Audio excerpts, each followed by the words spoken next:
Hello everyone, how are you? Welcome to a new video. Before we begin today's chapter, I invite you to subscribe to the channel if you haven't already. Also, it would help me a lot if you left a comment with your opinion, as that motivates me to keep bringing you more stories. Now then, get comfortable and I'll leave you with the fanfic. Konoha Academy. Today the academy would finally end. It was the last day before graduation. Well, assuming that you passed, that is, but the young blonde boy definitely wasn't going to fail. He's the strongest after all. Uzumaki Naruto was that boy in question. The 12-year-old had yellowish blonde hair that fell freely down with an undercut style, allowing the fringe to just reach to his eyes. He wore a standard set of clothes with seemingly black cargo pants that had a blue tint to them, tied at his shins with tape, and standard shinobi sandals. His shirt was also a standard blue long sleeve, pulled up and tied at his mid-wrist, with a red spiral on each shoulder and the middle of his upper back, as well as a few pouches tied to his waist. He stood at an impressive height of 5 feet 1 inch and with a good athletic build. Okay, boys, show the unison sign. A chunin with a spiky ponytail and scar across his nose spoke to Naruto and his opponent-to-be. Uchiha Sasuke had it tough. Naruto thought he was a talented child, there's no doubt about that. But he had been both outmatched and spat on during his life. He had lost his family when his elder brother supposedly went mad and slaughtered them all to test his capabilities, leaving only Sasuke alive. He claimed that Sasuke was nothing, unlike Itachi, who had been born to be great with almost unrivaled talent. He was barely better than average and was so entirely unfulfilling that he wasn't even worth killing. The village claimed to have been unable to catch Itachi, and he escaped after the massacre, leaving Sasuke to swear vengeance, vowing to end his brother's life with his own hands to avenge his family. Naruto doubted some of that, though in fairness he also thought that the top people in the village, being the elders, clan heads, and even the Hokage, were cowards, so maybe he was a little biased. Naruto's distaste for such people aside, Sasuke's survival felt weird. In any case, Naruto thought highly of Sasuke. His potential was great. He could literally see it after all. But his will and spirit, clouded with rage and hate they may be, were still unmatched. So of course, when set to fight him. "Oh, we get to fight Sasuke. How excited are you to face yours truly?" Naruto said with his voice high and playful at first, then swapping to self-reverent and cocky for the last part, while leaning his face forward and giving a grin. Yep, Naruto definitely liked Sasuke. HN was the ever-so-eloquent reply to his joyful boasting. "Ah, if only you had activated those pretty red eyes of yours, then I would have claimed it to be fate," Naruto continued, ignoring the twitch in Sasuke's eye. "Well, sadly mine don't turn off, or on actually, so I'm afraid I'll have an unfair advantage. Wait, I know, I'll just close my eyes. It's not like I need to see to beat you anyway." This time Naruto's tone held a playful mocking in it, hoping to annoy Sasuke with his comments, which they did, but did not distract him from his observation. Sasuke stared at Naruto, more specifically his eyes. They were a light blue color and seemed to almost look as if they were reflecting the sky. They had a slight glow to them that just screamed power. They were beautiful and horribly uncomfortable to look at. It felt like they were peering past and into you, breaking you apart and seeing everything about you. They stared into your soul and invaded your deepest, most sacred place within your mind, all without even trying. They were the Six Eyes, a dojutsu totally unique to Naruto, with no past holders ever being spoken of. Even the Hokage had never seen them before. They were a mystery. And with their mysterious origins came unknown powers. Only Naruto knew what they did, and even that was being generous. He didn't know as much as just understood. That was the only thing he had revealed about them: their natural ability to see and understand chakra beyond any other sensory ability or dojutsu in the world. To see it at a deeper level than even believed possible, and to then naturally know and understand its place and interaction with the world. Naruto's eyes were, despite their beauty, a divisive thing within the village. Some believed they were nothing special, a parlor trick used by an orphan boy with a god complex hoping to have others believe in and revere his holy existence as much as he seemed to. Others were put off by them, likely having made the mistake of looking into them for too long and disliked and avoided Naruto because of them. But in Sasuke's opinion, the craziest ones were those who believed they were bestowed onto him by a demon in return for a contract or deal. They claimed he was the reason for the Nine Tails attack that was coincidentally on his birthday, that he was cursed and that his eyes were proof of such. Sasuke never understood how people could claim Naruto made a binding vow with a demon for his eyes and had been born the same day, let alone be the curse that caused the Nine Tails attack. Surely, They recognized the idiocy in claiming a newborn not only had the intelligence to converse with a demon and enter into a two-way deal in exchange for fancy eyes while giving something away, but also that while doing so inadvertently caused the king of the Biju to attack, leaving him with his cursed eyes as proof of his treachery to his people. In his opinion, they just didn't like Naruto. Sasuke? You there? Hello? Sensei, I think I've dazzled him with my beauty, and he's unable to fight. Sasuke snapped back to reality from his wanderings at the sound of the voice. He noticed the girls of his class cheer his name. Even the boys looked to be supporting him for once. Naruto's reputation certainly extended far. Irika sighed at Naruto's antics and thanked the sage he'd be free after today. He loved Naruto, even tried to fill an empty role in the boy's life as an older brother to help guide and mature him. But gods, he was annoying. Thankfully, with Sasuke's return to the living, he could get this beatdown, a spar over with, and finish up the last portion of the graduation exam. The written and ninjutsu tests had gone well. Most of his pupils seemed to have done well enough when he took a quick glance at their answers, and of course he had judged them on their ninjutsu proficiency personally, so he knew how they performed in that section. Now the last of the taijutsu exams was to take place between his two top students. Not that it truly mattered, seeing as both boys had already made it mathematically impossible to fail when considering the scores they achieved overall. Are both of you ready? After receiving a nod from Sasuke and a lazy hand wave from Naruto, who seems to have gone from excited and bubbly to bored and lethargic enough to pass for another of his students, Irika began the spar. Then begin. Naruto stood with his eyes closed, hands in his pockets, and awaited the attack he knew would come after all his boasting. As he suspected, Sasuke rushed towards him, hoping to take the advantage through gathering momentum. Ducking under the sweeping right hook that came, Naruto spun around, now having swapped places with his adversary. Sasuke, having expected Naruto's dodge, was not caught off balance and used his momentum to lift his back left leg and go for a high kick whilst allowing it to turn him toward his opponent. Naruto dodged easily after quickly leaning his head back and allowing the leg to swoop past him. Naruto, not wanting to drag it out, decided to forego his usual approach to battle and get into it straight away. He engaged Sasuke after parrying a blow meant for his throat with the back of his hand.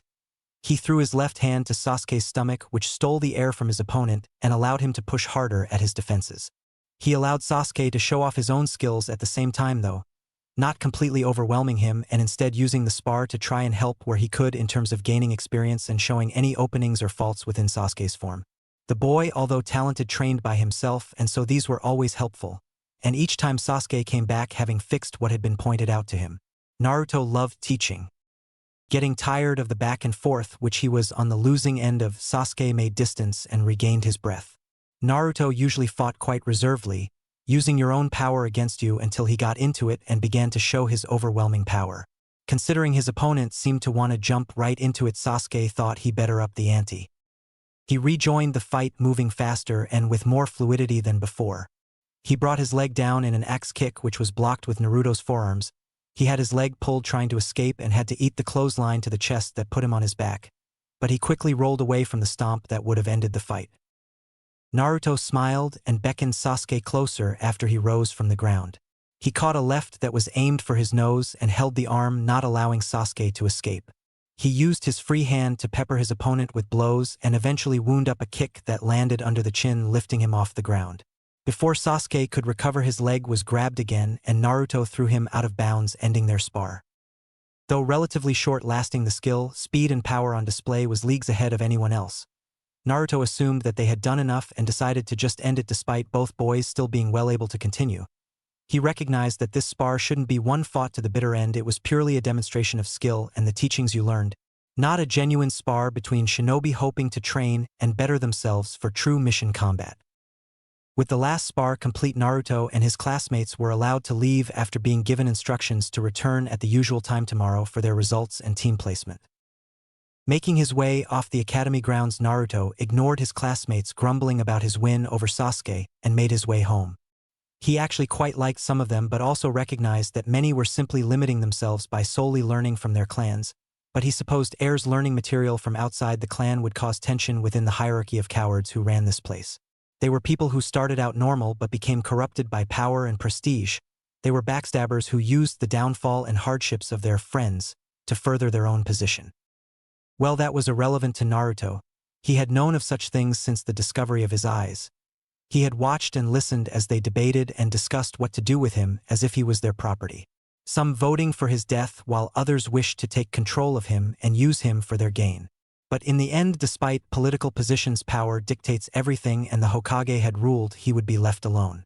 Truly, power was everything.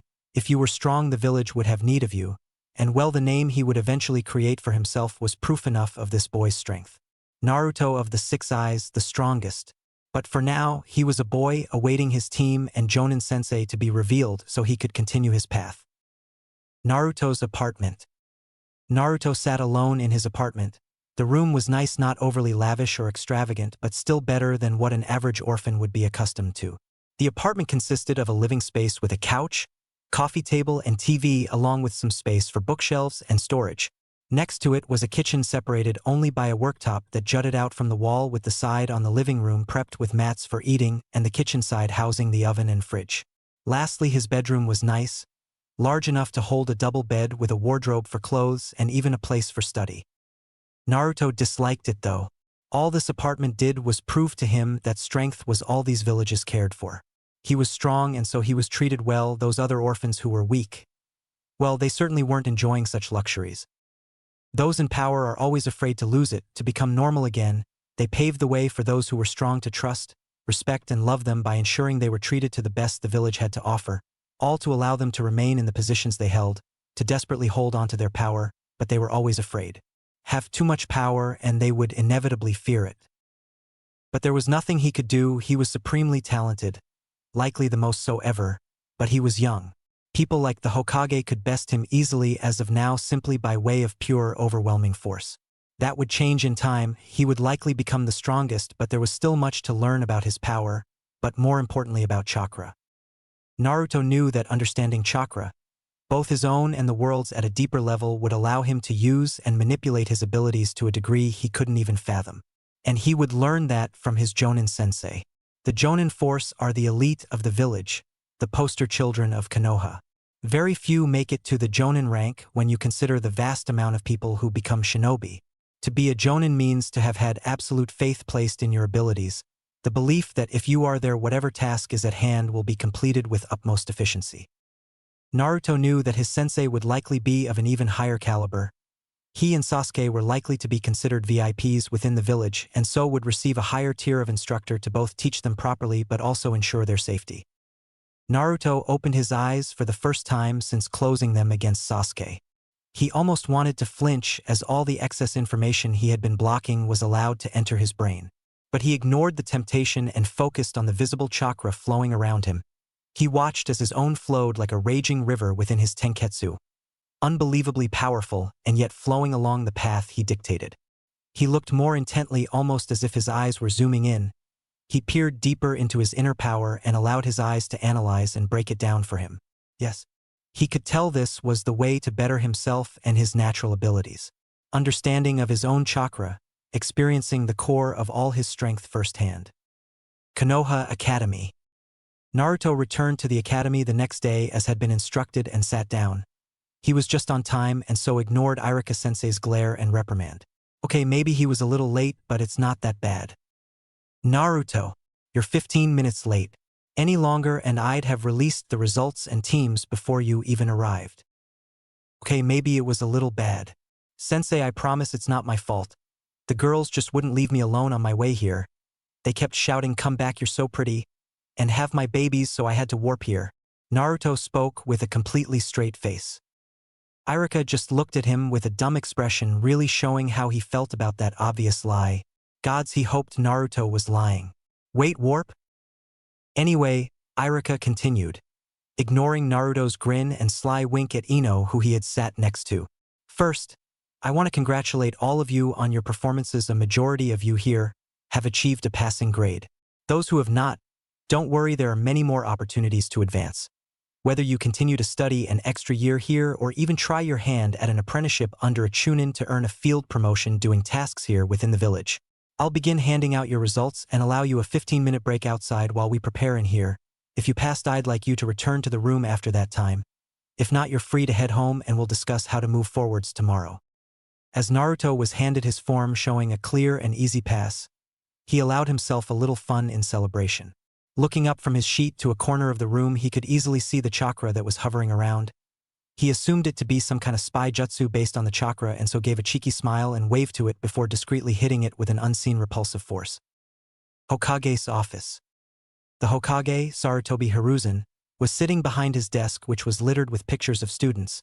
He was decorated in his full attire befitting the leader of the village, with a white and red hat displaying his position as the fire shadow to all. In front of him stood his Jonin senseis to be. These would be the people that would fan the flames of the will of fire and support the young leaves who would eventually take his and their place in protecting the great tree. They were currently watching as the Chunin sensei Irika began handing out the results to his students. So, any questions or complaints? The elder Kage rasped out. Hokage-sama, if I may? A young brunette with dazzling red eyes made herself known. After receiving his blessing, she spoke. Why focus so much on the Uzumaki? I understand his talent certainly, but he is of no clan or noteworthy background. His early talent will surely be overshadowed when the clan heirs mature and grow.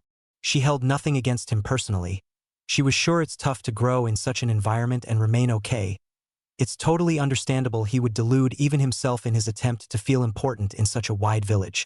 But she couldn't see why he would be placed in such a way as to ensure his safety and progression to the same extent as the Uchiha heir. Many seemed to agree with the points raised, some likely for even less altruistic reasons than the first, but it still ached Hiruzen's old heart to hear people speak of Naruto in such a way. He was not as close to the boy as he would have wished. Naruto's seeming resentment of him started after the council meeting when his eyes had first been discovered to be abnormal. Naruto was smart even then. He had watched the child listen in and discover how the rulers and nobles of this village discussed ways to kill or manipulate him, in fear of the power or curse he may carry. He watched as Naruto formed a steadfast belief that they were cowards who shouted to kill a child but would not dare do it themselves. Then when his presence was known, laced their voices with honey, attempting to sway him. Naruto is placed where he is because I believe Kakashi is the best suited to teach him. There are many among you who believe Naruto's eyes to be some kind of ruse, but I assure you, as far as we can tell, they do have some chakra properties and abilities to them. Many around still appeared skeptical but would never openly defy their Kage. The room all looked into the orb on the Hokage's desk, allowing a view of the classroom, and focused on one boy in particular. But Hokage-sama, surely. The words died in her throat as they watched Naruto look at them before giving a smile and wave, clearly showing he was aware of their presence watching him, and the feed went dark. Ha ha ha ha. Asterisk cough cough asterisk. Well, hopefully that display allows us to move on from this topic, yes? Hiruzen gave a chuckle at the display. That boy and his ego would surely bring him much pain and amusement in the times to come. The room seemed to grumble in agreement to the Hokage's words, but Kakashi remained focused on his new charge. He had been given a team that broke the usual pattern of placements outside of direct requests. Instead of his team being made up of the best male and female student along with the lowest scorer, he had been allotted a team with the top 3 in the class. He wasn't surprised to have been given care of Sasuke. He was the only one left who wielded the boy's bloodline to teach him. His female student looked impressive on paper, but Kakashi knew to look underneath the underneath here. He saw the girls as she truly was, and despite her promise in a few of the more delicate fields, he wasn't impressed. No, he assumed he was given charge of Haruno Sakura in an attempt to steer her in the right direction mentally. His last student, though, was his current focus, Uzumaki Naruto. His sensei would surely be proud of his boy, though maybe he'd be forgiven if he beat some humility into the child, he thought with a gentle smile hidden beneath his mask. Academy. Having returned from their break, the students who had passed were once more sat within the classroom. They had walked in to find Irika standing ready to tell them the news that would determine their lives for years to come. Once more, I want to say how proud I am of this class. I know you will become fantastic shinobi. Who knows, we may have a future Hokage graduating with us today. Irika spoke with a genuine voice, truly showing how much he cared for these kids he taught. Okay, moving on to our team selections. He began to announce each team of 3 and the sensei they had been allocated. Okay, and Team 7 is Uchiha Sasuke. Haruno Sakura and Uzumaki Naruto. Your Jonin sensei is Hatake Kakashi. The newly announced team looked among each other and had varied reactions between them. Yes, no, were the simultaneous shouts from Sakura and Ino, each girl having wanted to be placed with the object of their shared affection, Sasuke. True love prevails, piggy, ah ha ha ha. Sakura was beyond happy to be with Sasuke. Naruto's place in the team was entirely irrelevant to her. Ino grumbled even further when she heard her placement with Choji and Shikamaru. She was even a little disappointed not to be placed with her fellow blonde. Naruto was at least fun and entertaining, unlike fatty and lazy, as she had so nicely named her two childhood friends. Sasuke bore a small grin for a second at being placed with his rival and friend. Not that he'd admit such a thing to anyone. He was happy to be placed with someone he could continue to push himself against, someone he learned from, and even someone whom he thought understood him a little. Sakura being on the team was a non-factor. He would ignore her as he always had, while try to anyway. In smaller numbers he'd likely have to interact with her sometimes. I hope this Kakashi is powerful. I need to know more. I need to be better. Naruto was slightly more animated than his broody teammate, but less so than his other seriously loud one. Ah well, I'll just have to make friends with our sensei. Wouldn't want to disturb the lovebirds and be stuck third-wheeling, Naruto said to himself aloud and gave a sigh as he rested his head on his palm. He stuck his tongue out at Ino, who had peeked over at him when she heard lovebirds. She quickly spun around after giving him the finger, which he laughed at. 3 hours later and the once bustling classroom was empty, everyone having left with their new sensei to begin their new lives as shinobi of Konoha. Well, almost everyone. Team 7 remained sat in their seats awaiting the arrival of this Kakashi guy who would be their sensei. Argek, what is taking him so long? This is ridiculous. Sakura was not happy. She had begun the wait, overjoyed at being placed with her beloved. She had fallen into fantasy after fantasy, revolving around her dark prince. Yet when she had mustered up the courage to ask him out after waiting an hour, she was met with a reply from an extremely annoyed Sasuke. She had been shot down. All because this Kakashi was late and it was annoying Sasuke. She would never forgive him. Sorry about the wait, guys. A black cat crossed my path and I had to take the long way round before I accidentally ran into an old lady crossing the road, so I helped her to her home. A new figure spoke, standing in the doorway. He was tall with gray hair spiked up to one side and most of his face covered by both a mask and headband slanted down to cover his left eye. But Sakura was so put off by the ridiculous excuse, she didn't even realize who this man was until he introduced himself. I'm Kakashi. Meet me upstairs on the roof so we can catch up. And with that, he disappeared. Sakura watched Sasuke stand and ready himself to leave before both looked over at their remaining teammate. Sprawled out over the desk, Naruto was sound asleep. Having got bored of being the most annoying person in the world after a few minutes of waiting for Kakashi, their teammate had decided to just sleep. Deciding to abandon him to whatever fate awaited, the dumbass Sakura and Sasuke made their way to the roof, with Sakura attempting to make conversation the whole way. When they arrived, Sakura was surprised to see Naruto sitting on a step in front of the gray-haired guy, once again resting his eyes if his posture was anything to go by. Wah, how did he get here? Sakura asked, looking from Naruto to Sasuke, then their new sensei, attempting to piece together how the boy she had just seen asleep downstairs was apparently already here. Well, he appeared just after I did. If I didn't know any better, I'd assume he was pretending to sleep and teleported up here or something. Sakura thought that was ridiculous. Naruto may be talented, even she could admit that, but he was still an idiot and defiantly wasn't capable of that. She and Sasuke approached the step their fellow student had taken purchase on and sat with him awaiting their sensei's instruction. Kakashi had a long look at the children before him. They each would have their difficulties in teaching them. Sasuke was a complex boy who needed both a firm hand to keep his ego and desire in line, but also a comforting one who could bring down the walls he'd constructed after the massacre and help bring him back into truly living again, rather than single-minded idly pursuing power to kill his only remaining family. Sakura was, for lack of a better term, a fangirl. She had talent, she was smart, not fight smart but book smart, that would lend itself well to areas of study like medicine or even seals to an extent. Her small reserves of chakra also meant that she naturally had great control over it. He could build up her reserves to a respectable level while never forcing her to lose control. But the issue was she would never survive nor choose to partake in such tiresome and unflattering training. She was solely interested in Sasuke and would be happy to remain as she was and watch him grow and protect her. Naruto was likely the hardest, though. He was the most talented person Kakashi had ever seen, and the only reason he hadn't bested his Minato or Itachi's record for early graduation was that it had been prohibited, For fear of both losing the power he offered the village and losing their control of his power as he grew beyond them. If the way Naruto arrived in front of him was any indication, then the boy had more to show than he had been letting on in the academy, which made sense. He was powerful enough to dominate all his year just by throwing around punches. There was no need to seriously go at it and risk injuring someone. But teaching someone like Naruto posed its own issues. What do you try show him? It's likely that he would want to focus on whatever benefit his eyes give him in combat, and any abilities or techniques they bestow onto him, but with Naruto being so secretive of them and withholding information, beyond what he assumed was a passive ability to see chakra, Kakashi could hardly help in that field. Anyway, the kids were looking at him like some kind of crazy person now after he just stared at them without speaking. So it's time to get this new chapter in their lives started. Yo, I'm Hatake Kakashi. I'll be your Jonin sensei. Well, assuming you pass, that is, Kakashi spoke with an eye smile that didn't comfort his students at all. Pass? All three thought while looking at the man who claimed to be their teacher. Oh yeah, Kakashi would enjoy this. Academy roof. Well, we can leave that for a little bit later. How about we talk a little first? Give some introductions?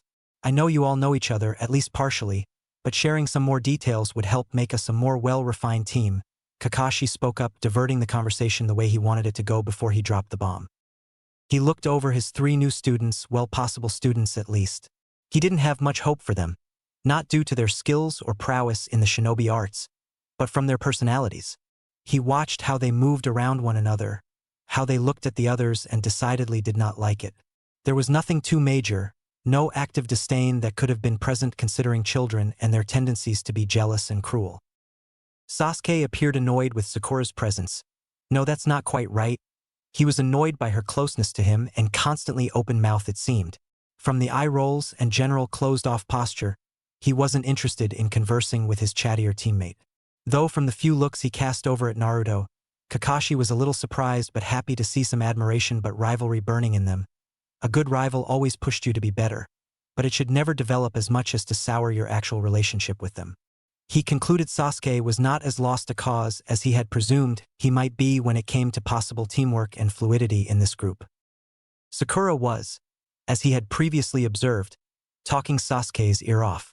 She was scooted up right next to him and looked to have hearts in her eyes. She either didn't notice or didn't care that Sasuke was annoyed at her, which wasn't good.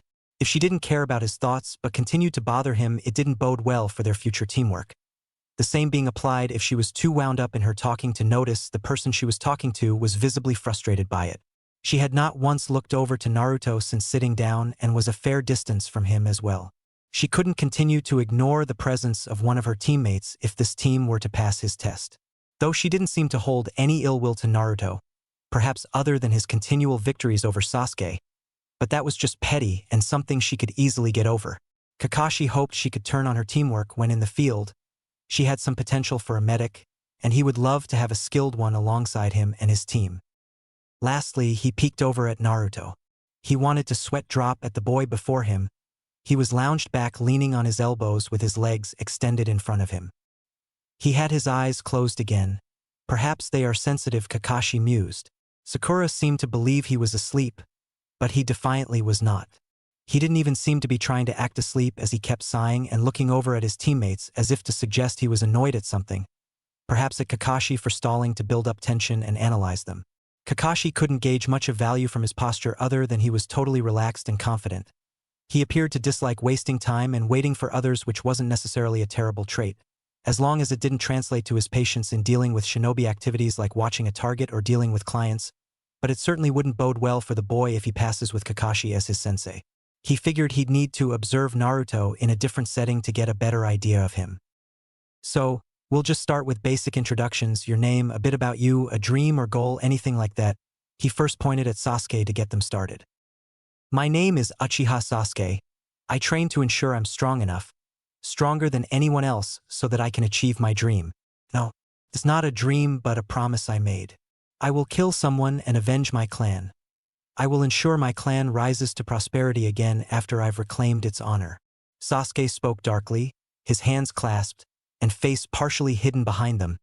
He appeared to have gotten himself worked up during his speech, with his previous irritated expression having gave way to his focused but burning rage that came through in a glare. That left a bit of an impression on the team, having dimmed the mood a little. Sakura looked shocked at him before calming herself but still decided to give him some space to avoid being on the receiving end of his anger. Or perhaps it was out of a bit of respect she had for the pain Sasuke must have gone through. Kakashi wasn't surprised at the goal, or rather promise Sasuke had made to himself. It would make him a little bit hard to steer. Anyone who could direct Sasuke's hate or manipulate it could cause some damage, so he'd need to help the kid out a little. Naruto hadn't changed at all, likely having already known or suspected like Kakashi. Well, that's certainly a lofty goal, Kakashi spoke to ease the tension Sasuke had built a little bit before moving on.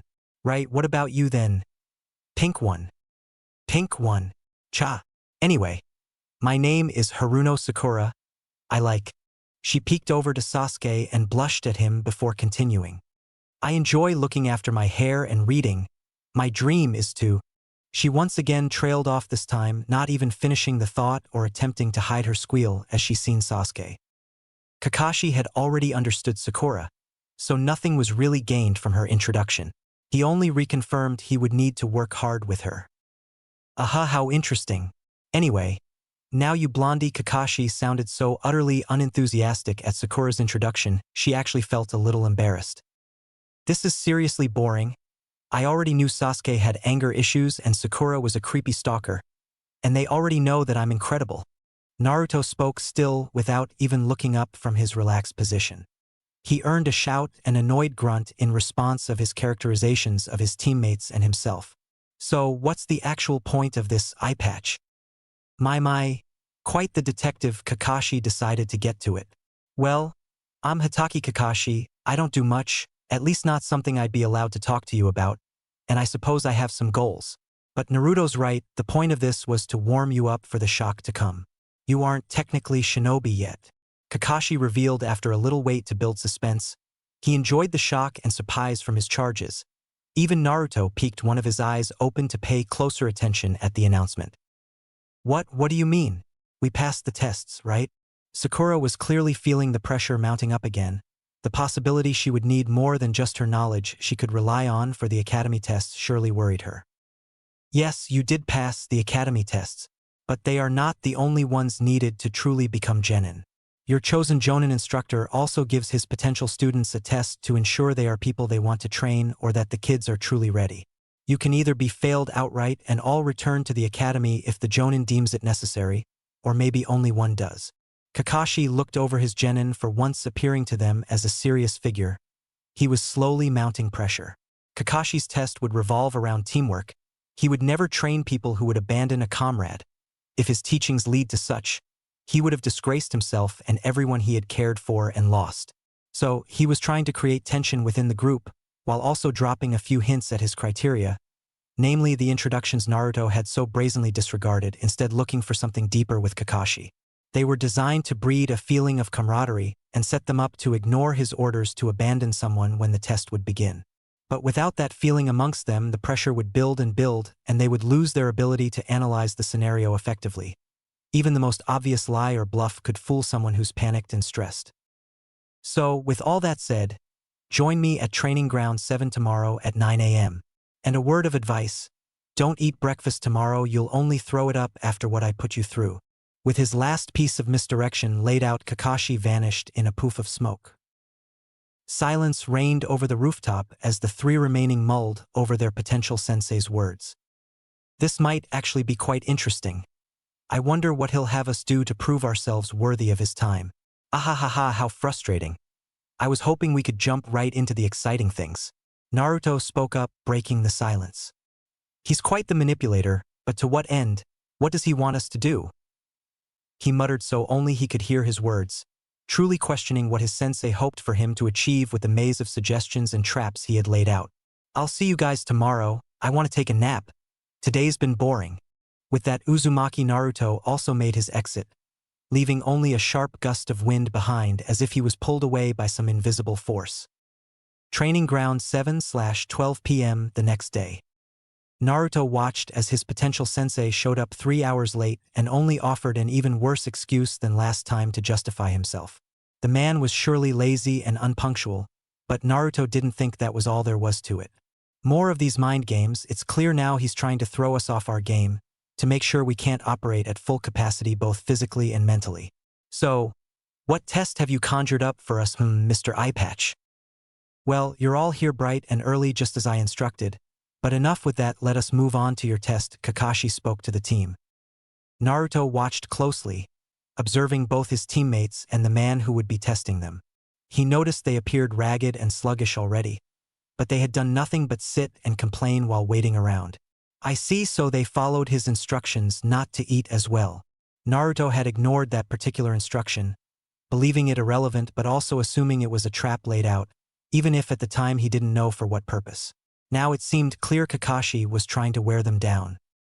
Kakashi made a show of pulling out 2 golden bells held by red string and dangling them in front of himself. Your goal is to steal these bells from me. You can achieve that in any way you see fit, but remember, come at me with intent to kill, or you'll never even see them. You'll have until 2 p.m. so in 2 hours if you don't have a bell, you fail and you will be tied to a post while I eat in front of you. Naruto watched Sasuke and Sakura cringe at that, but he was more interested in the pass criteria. Steal a bell from the hip of a jonin.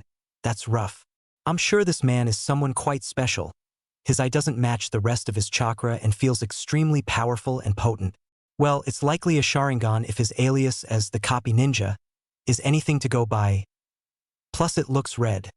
Naruto had briefly researched his sensei, nothing major, just a little background knowledge you can get from public sources, but this man truly was well known.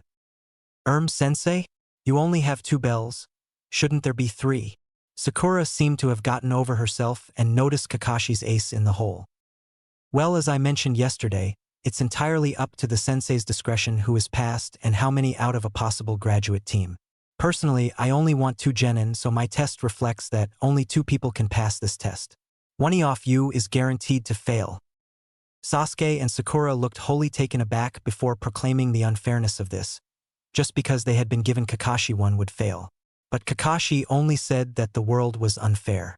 Genins died on missions, and he didn't want to take on 3 so he could ensure better training and protection. At his logical reasoning, Naruto watched his teammates eye the bells and subtly move away from each other.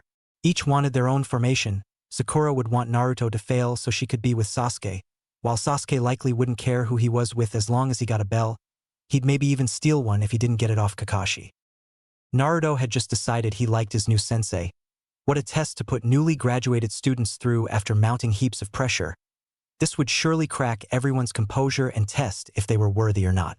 Had he not been focused on his sensei, his words and actions, as well as watching his teammates at the same time, which he could only do so effectively thanks to his enhanced processing speed granted by the 6 eyes, he would be as lost and conflicted as his fellow teammates. Okay guys, come at me with intent to kill. As I said, whether that be in direct combat or traps, do what you need to pass. You may begin. Naruto watched his teammates jump off into the forest to conceal themselves, but doing so in different directions. He looked at Kakashi, who looked slightly amused at his presence, but he was hiding it well, having taken out a book to read. He's seriously good at mind games. He could have people wrapped around his finger in a fight just by feigning boredom. Oh, you're still here? Shouldn't you be off hiding yourself? Well, I don't think so. You have what I want. How does hiding help me take a bell? It just lets you stall and make this boring. Naruto replied. That's an interesting way of looking at it. But I suppose you're not wrong, though I would have come looking for you. Kakashi seemed amused at the response. I think I'll indulge you with our first contact in this scenario, he continued. Lowering his book to his pouch, once more jingling the bells on their way, he stood loose waiting for an attack. Well, he's taking me perhaps a little more seriously than Sasuke or Sakura. Naruto looked around and spotted his teammates hiding places. At least they're watching. I'll fight for a bit before retreating to them, and then we'll build from there to achieve the main objective of Kakashi's test. That way they'll have seen the level of this fight and come to realize on their own the true purpose, or at least will be more receptive to the idea of working together when I bring it up. Well, no time to waste. I think I'll show off a little, yeah? My future team's watching after all. And with that, Naruto began his attack. Usually, Naruto was reactive in a fight, especially at the start, but that wouldn't work here with the difference in experience and level. Plus, Kakashi seemed to have no desire to start it himself. Perhaps he knows my preferred style and is forcing me out my comfort zone, though that's maybe just overthinking his laziness. Naruto clasped his hands together and vanished from his spot.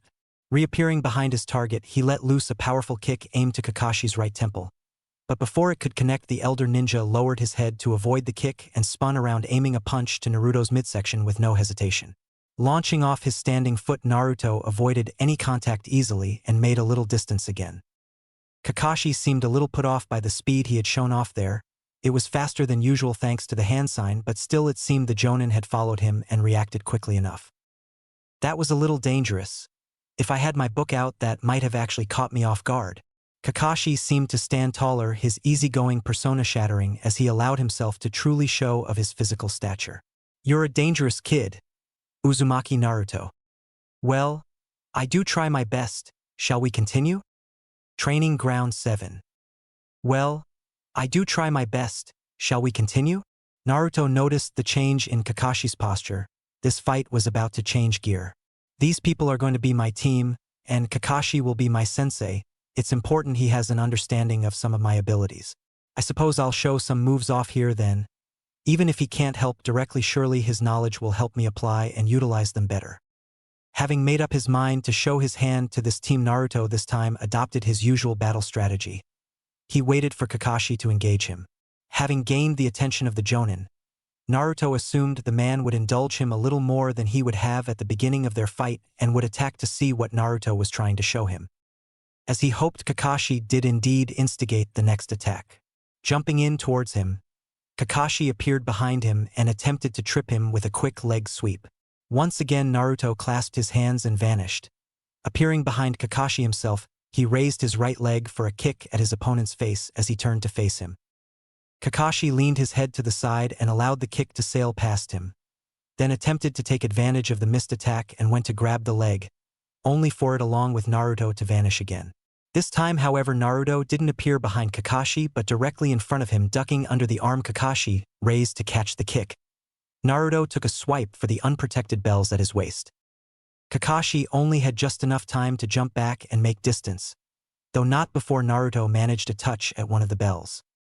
Naruto stood back up from his crouched position and looked to his potential future sensei. The man was looking at him weirdly, as if he couldn't figure something out. Well, if it was how he was moving around as he was, Naruto would explain it to him, but not just yet. If Kakashi wanted any chance to figure it out, he would need to bring out that eye, and that would surely be embarrassing for such a renowned man. But it would also tire him out, so a win-win scenario for Naruto. Trying to take advantage of his opponent's distraction, Naruto vanished without the hand sign. He once again went for a kick, this time forcing Kakashi to block by crossing his arms over himself. The blow knocked Kakashi's hands up and forced him to slide back in the mud. Naruto moved forwards again and held his index finger on his right hand up while moving his left hand in front to cover whatever was happening from the gray-haired man's sight. Chakra technique reversal. Red Naruto seen a red ball appear hovering above the tip of his finger and allowed it to go off. The result was an abrupt repellent force smashing into Kakashi and throwing him back into the air. The man easily corrected his flight path with a flip and landed on the ground. Looking around immediately, he seen no one in front of him. Then, by pure instinct, he spun around at full speed to his left and landed a back fist to the figure who had appeared and made an attempt at the bells. Kakashi felt the contact and immediately worried. Damn, he actually got me. He teleported behind me while I was flying and didn't allow me to see when he moved or where. I acted on instinct there and slammed my fist into him because he got past my guard. That was my full power. That could kill him. Kakashi fully turned around hoping his student was okay, but it was likely he would be out cold or worse. Only to see him completely fine. The boy had moved away, clearly surprised at the amount of force he had encountered on that attempt, but he was completely unharmed. Naruto, how are you unharmed? I hit you there at my full power. I know I felt the contact. Kakashi questioned. Well, that was scary. Seriously, that force could have knocked my head off. You're certainly a powerful shinobi. Likely one of the top few in the village. Naruto answered back, ignoring the request to explain his survival. Seriously though, that was scary. I acted purely on instinct to activate it on time there. Even with my advanced perception time, I barely seen that coming. Well, that's always what I assumed its current weakness was anyway. Realizing Naruto wasn't going to explain himself, Kakashi decided he would force him to. Naruto seen Kakashi appear before him again and only just leaned to the side on time to avoid the jab at his nose. Kakashi continued to throw punches and kicks, And the blonde was struggling to keep up now as Kakashi upped his pace and power with each time Naruto dodged or blocked a shot. Kakashi pulled out a kunai and began to swipe across his body, and Naruto had to push himself to his best to keep up. Seeing the kunai headed towards his left shoulder, he pivoted to his side and allowed it to pass by harmlessly, while also moving into Kakashi's guard. He threw a quick hook to the body, and it struck cleanly and powerfully. He was using it not to defend himself this time but to increase the power of his blows. When he seen the knee Kakashi raised to hit him on the nose, he attempted to back away only to realize the kunai he had dodged earlier was again on its way to be stabbed into his back if he moved. Seeing no other way out, he again warped and appeared behind Kakashi, who spun and threw the kunai behind him at Naruto while he was reaching for Kakashi's vest. Naruto was forced to abandon his attempt to land a clean hit and dodge, which allowed the Jonin to attack. Now well over Jonin speeds, in his offense Kakashi forced Naruto solely on the back foot. He felt like he was beginning to make glancing blows now, but Naruto still appeared like they were not even bothering him. Kakashi faked a heavy kick to Naruto's face, and when the blonde held his hands across to block, he changed trajectory and kicked the inside of the boy's left knee. Realizing his mistake faster than would be possible without his eyes, Naruto raised his leg just in time to lift it over the kick, and then using Kakashi's precarious position to his advantage, he spun keeping his foot raised and only extended it out, landing a heavy blow backed up by an accompanying unseen force to the Jonin's side. Skidding back a few feet, Kakashi had enough and began to fight totally earnestly, only without any intent to seriously harm or kill his student, leaving Naruto up against all Kakashi could offer, without of course any jutsu or unveiling his eye. He began dominating the fight and landed many blows to Naruto's side and arms, and although he felt the contact, Naruto showed no ill effects or any sight of slowing down. If anything, he was beginning to keep up better the more he was pushed, like he was adapting instantly mid-fight to this level of combat. Naruto went to make distance and secure his position, but he was afforded no space or time. He leaned back almost horizontal to avoid a spin kick that would have knocked him clean out and had to retreat backward via a backward handstand when Kakashi planted his foot from the kick and moved forwards to grab him by the shirt. Naruto, not wanting to be overrun, began to fight back. He grabbed the hand that tried to catch him and held his opponent in place. Then he drove an open palm into Kakashi's stomach, landing 3 blows to the man before he let go and spun around to his left, raising his leg and aiming his left heel to kick the man away. But Kakashi was far from incapacitated. Though the blows hurt and appeared to be laced with some unseen force to apply extra impact, this man was not one of the best in reputation alone. He easily avoided the heel flying for his chest by landing on the ground and simply focusing on moving at his full speed. He appeared right in front of Naruto, his fist already in motion, and aimed the hit to the boy's stomach. Naruto's eyes widened as he watched the man all but teleport in front of him. He couldn't warp. The technique wouldn't take effect fast enough due to his oversight in thinking he had actually hurt this man. He'd have to show it again, but this time there would be no hiding it. Last time Kakashi hadn't been looking at him. He had yet to turn to him, and he had been unable to see the impact clearly thanks to the flow of combat the few times he had landed in this last exchange. But now he was watching. As had happened last time Kakashi felt his fist impact with Naruto, he watched the boy with his uncovered eye at full attention. He had briefly considered revealing the other one, but for one thing that would be embarrassing, he didn't even unveil that for some weaker jonin. To do it against a genin, or rather potential genin, would be ridiculous. But it would also force him to explain himself to another person here, and he had no desire for that if he might not even pass this team. The boy in front of him stood still, even after the punch connected. He looked up into Kakashi's eye, then simply took a step backwards.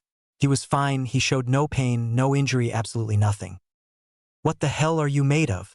I hit you really hard there, and you didn't even wince, you just took that on your stomach with no repercussions? No, that's impossible. Kakashi seriously needed to figure this out. This boy's potential was ridiculous. He was actually keeping up with him at what easily amounted to Jonin-level speeds. Naruto himself was beginning to move at speeds a boy his age would usually need a Sharingan to perceive. An evident ability granted by his eyes was either future sight or seriously advanced perception. Naruto was beginning to move and dodge at the same time Kakashi began to move to attack. He reacted instantly, acting almost as though he had minutes to choose the best course of action within a split second. He was able to keep up at that level and then return fire onto him. If Kakashi wasn't as durable as he is, those hits, he took to allow him a surefire attack would have actually ended this fight. Naruto sighed. He was going to explain it anyway, but he hadn't wanted Kakashi to think he had to force him to. This just made the man's suspicions of what he was hiding and why he was hiding it. Well, no, not quite. You didn't actually hit me, Naruto replied. Don't be ridiculous. I felt that. I know I landed that blow. Whatever. Here, come on over. Naruto stuck his hand out and waved Kakashi over to him. Come on. Come on, I'll show you. He continued waving his hand at the man. Deciding to humor the kid, Kakashi moved over to him and stuck his hand out. Attempting to place his hand on Naruto's, he was bewildered when his hand stopped a good inch before the kid's. Trying to push it further, he couldn't seem to move it any closer at all. Wah! I can't touch him, not even a little. Kakashi looked up from their hands at the boy. See, I told you, Naruto said, proving his earlier statement true. I have more than one hereditary ability. Well, I assume it's hereditary at least. This is Mukujin Limitless. It's the basis for all the more physical abilities you've seen from me.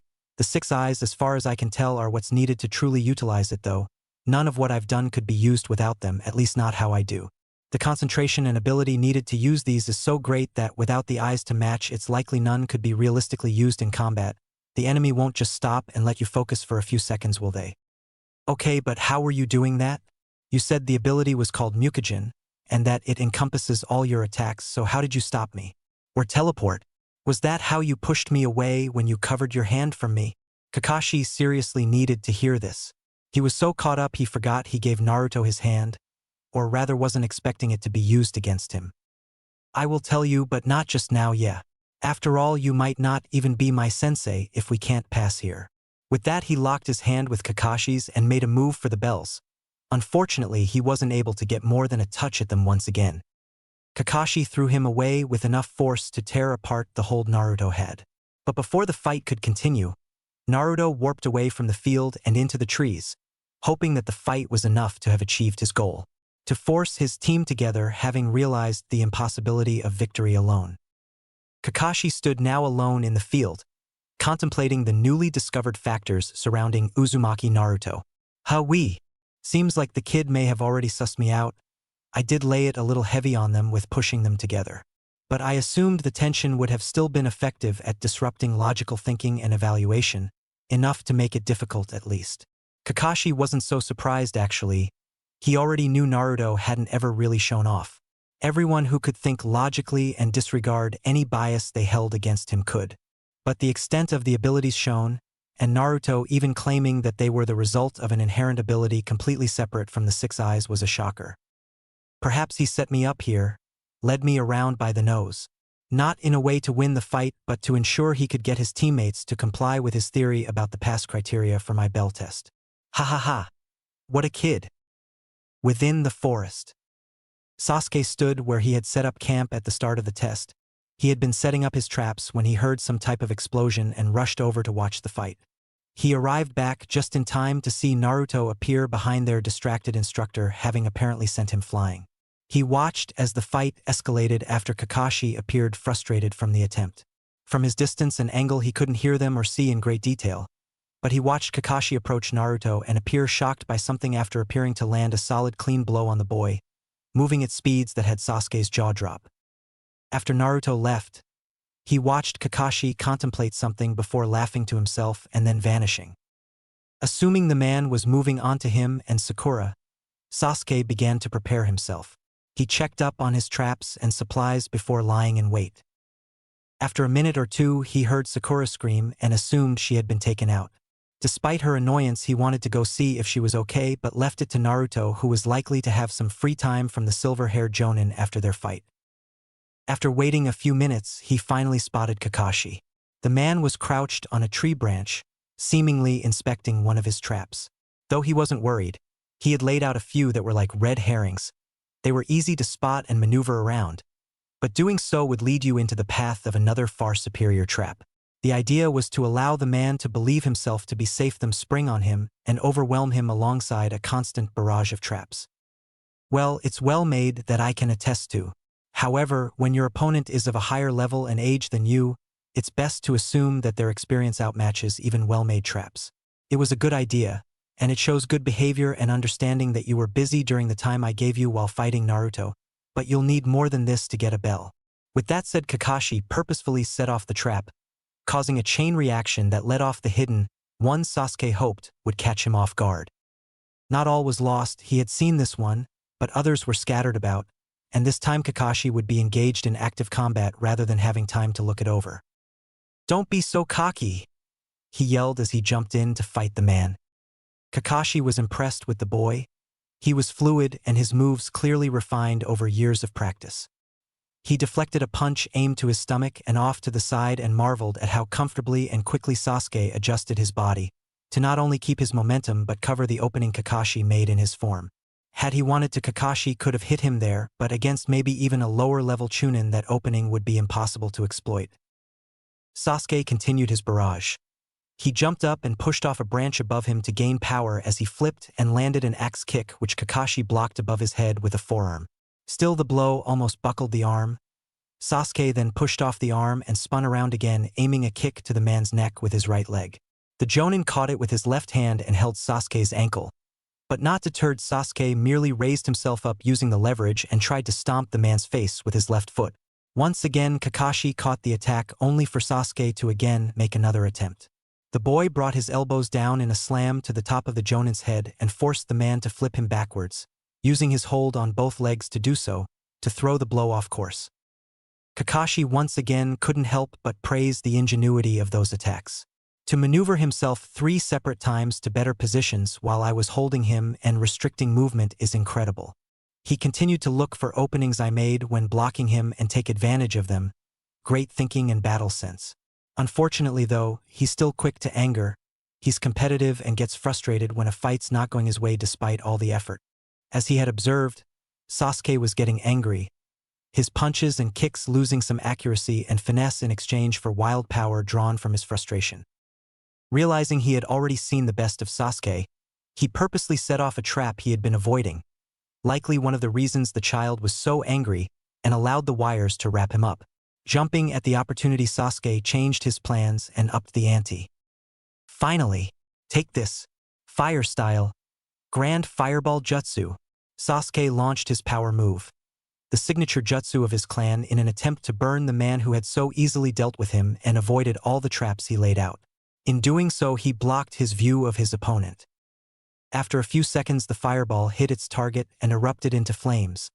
The surrounding trees all suffered the aftereffects and burned.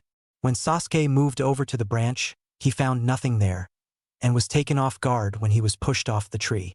Looking up while falling, he seen the silver-haired man wave at him from the branch. Positioning himself to land properly, the boy looked up to his adversary in the trees.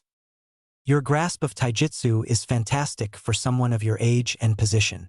It's likely that the only way to improve it is through real combat experience, along with fighting superior practitioners of the art. Of course, that's all technique and physical ability. It will also take a massive leap when you activate your Sharingan." Kakashi began his lecture, still looking down on the boy from above.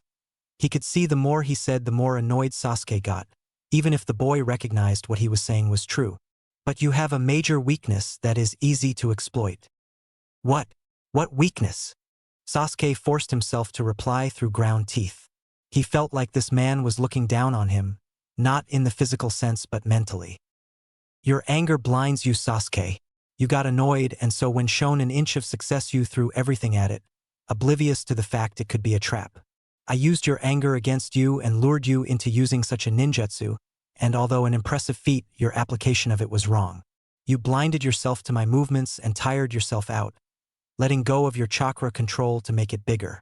Perhaps that's a little hypocritical considering I lost track of an enemy earlier, but that was not of my own doing," Kakashi thought to himself. Sasuke looked incensed at the idea he was manipulated in such a way, but seemed to accept it. "I want you to think about this. What could you have done better in this situation? How could you have made better use of my situation when tangled in wire? But just to drive home my point about losing view of an opponent." As he spoke those words, 2 hands popped up out of the ground below Sasuke and pulled him under up to his head. Sasuke was taken aback by this and looked up to the Kakashi he had been speaking to, only to see him smile before poofing into smoke to signify some type of clone jutsu. The hands that had dragged him under rose until the full body of Kakashi was standing before him. I'm sure Naruto will be along soon, likely with Sakura to free you. But consider this for when he comes. Make the right decision. And with that, the man jumped off into the trees. Elsewhere with Naruto and Sakura. Naruto looked over his shoulder at his companion. He had found her when Kakashi appeared in front of her. He had prepared himself to intervene should he try to physically combat her. But he simply placed her in a genjutsu, likely trying to measure her aptitude for the field. He left evidently disappointed when she fell prey to the first one and fainted from whatever she was shown. Naruto had dropped down then and woken and calmed her, explaining what had happened. He had then broached the subject he was there to speak with her about. At first the girl was vehemently against teaming with Naruto. She had thought he was trying to trick her into abandoning Sasuke and leaving him out. But thankfully her supposed intelligence kicked in when Naruto began to explain his theory. She was forced to consider the plausibility of his words, and to top it off Naruto asked her what her chances were without his proposed plan. She had watched him go toe-to-toe with the man, unveiling tricks no one had seen before, moving at his peak, and he was only able to touch the bells. It made sense that Kakashi would up his level if he feared one of them might actually get a bell without meeting his true criteria to pass. That's why he tried so hard against Naruto but lowered his level for her. He likely wouldn't let them get a bell no matter their level until they came together and showed him what he wanted from them. Having decided Naruto was right, she joined him as they made their way to recruit Sasuke. He was likely to be the hardest to convince. He had a bit of something to prove, and would dislike the insinuation he couldn't get a bell from the man by himself. As they were moving, Naruto watched the fight between Sasuke and Kakashi from a distance, too long for Sakura to see lest she want to rush ahead. Naruto wanted to look at Sasuke in a different combat environment, but he also thought the boy would be easier to convince if he was defeated here, so long as he wasn't in too foul a mood to listen to them. Arriving after Kakashi buried the boy to the head in the ground, Naruto considered that he might have made an error in judgment there. Sasuke looked like he wanted to strangle the life out of the silver-haired man, and his ire would likely befall them solely due to connivance and proximity. "Oh no! Sasuke-kun, are you okay?" Sakura rushed forwards to the young Uchiha the moment she seen him. She fretted around him, panicked and angry at Kakashi for just leaving him like this. "Sakura, that's enough for now. Remember, there are things we need to do and time's running out. We likely only have 30 minutes left," Naruto called out to her, inadvertently bringing both people's attention to him. "Tisage, just leave, I can get out of here on my own."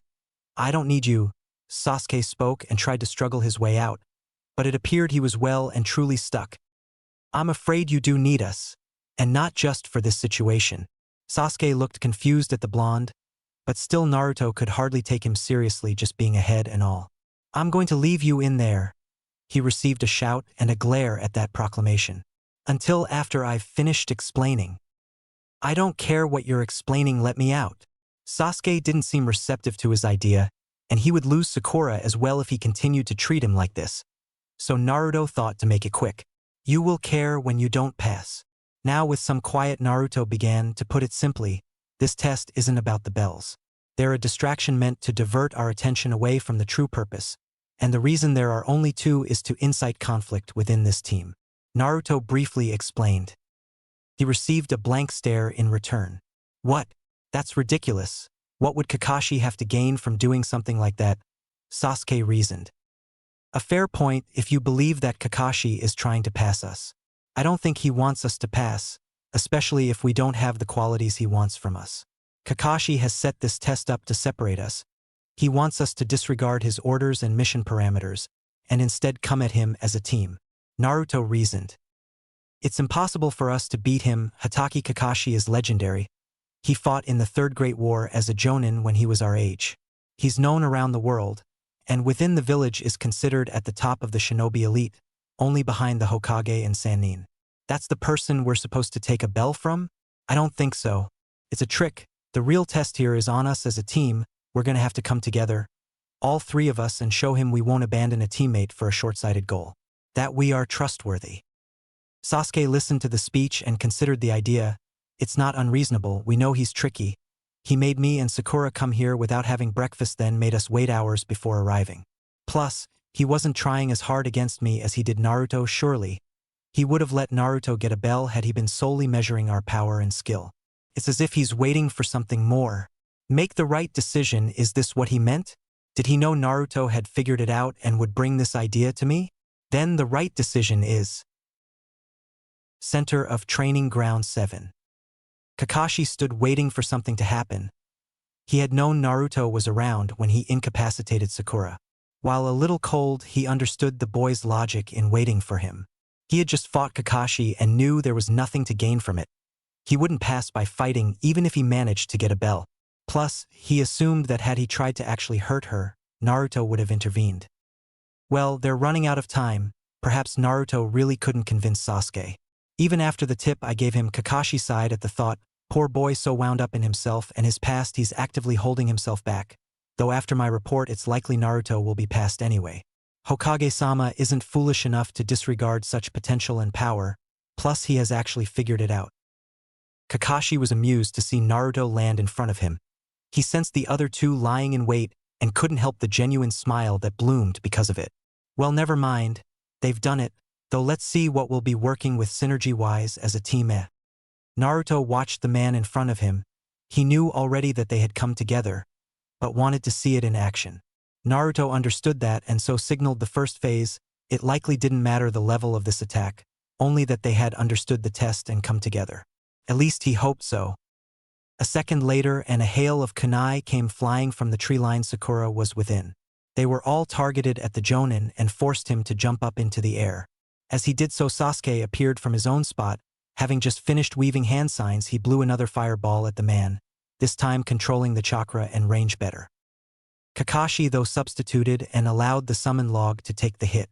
He tried to capitalize on Sasuke's blind spot created by the technique again to surprise him, but was met with resistance from Naruto, who appeared before him, blocking his path to Sasuke's back. The Uchiha spun around and leaped over Naruto and behind Kakashi. He found a kunai thrown into the air near him from Sakura with explosive tags lit on the handle and threw it back towards the two dueling shinobi. Naruto, who knew what was coming, warped away from the blast radius, having kept Kakashi busy as long as possible, not allowing him to retreat. As the blast went off, so too did the alarm, signifying the end of their time. Well, we did our best, but we spent too much time separate to really make an attempt for the bells here, but I think that went well, the sequence I mean. It wasn't super high level, but it had all the necessary basics done right. Naruto spoke to his teammates, who seemed nervous and seriously exhausted. Having not eaten and been awake for a while, Sasuke had struggled to use that second fireball and keep it under control, and Sakura never had particularly impressive stamina. I agree 100%, Naruto. This was almost a last desperate gambit with the remaining time. But it was exactly what I wanted. Kakashi spoke up, having avoided the tag via substitution again. You three need to understand that teamwork is everything here. We protect our team, and in return they protect us. But it's more than that. We are each from the same place. We each protect the will of fire passed down. This is the most important lesson I will teach you, and it's not any of the shinobi arts. Those who abandon the rules are trash. That is true, but those who abandon their friends are worse than trash. An old friend said that to me, and that is what being a shinobi of Konoha means. This is the standard. Without this, you'll never be a shinobi here. Each of the three kids looked at the man as he gave his impassioned speech. The man seemed so genuine when revealing the words of his friend to them. You could truly see who Hatake Kakashi was in that moment. As Naruto mentioned, you didn't have much time but showed basic teamwork well. In truth, you passed the moment you banded together and disregarded the false objective. Kakashi looked at each of the kids before him. Sakura, you had the worst performance. You have little physical conditioning and stamina and are easily spotted as the weakest link in your team. You made the right choice to stay in cover and support how you could from a distance, Kakashi said to the saddened girl. She knew it was true, but it still hurt. That being said, it's not something that we can allow to remain unchanged. You made do and helped how you could here, but in the future you'll be capable of more. Perhaps even as a medic, or through supplementary genjutsu. Kakashi ended off with his plans and expectations, raising the girl's head a bit. She needed to know there was ways to help and get better from here on. She just needed to work at it. Sasuke, we already spoke earlier. You did a good job adapting the fireball here, and with Naruto covering your back you were perfectly safe to utilize your ninjutsu. I'll leave what we spoke of earlier to you. It's likely that it stems from something personal. To improve it, you'll need to look inwards and explore your thoughts and feelings.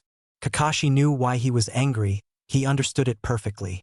But Sasuke needed to control it, or someone else would, and they would use it against him as he did today. For your future, we'll work on your ninjutsu arsenal, expand upon what you know and add to it, so you're not so limited in choice that you have to adapt a jutsu to fit a different circumstance. Sasuke seemed unhappy about things. He didn't have the best day but seemed to perk up at the end. The boy craved strength, and expanding his knowledge of jutsu would do just that. Naruto. Kakashi sighed and wondered what to do about the revelations regarding him.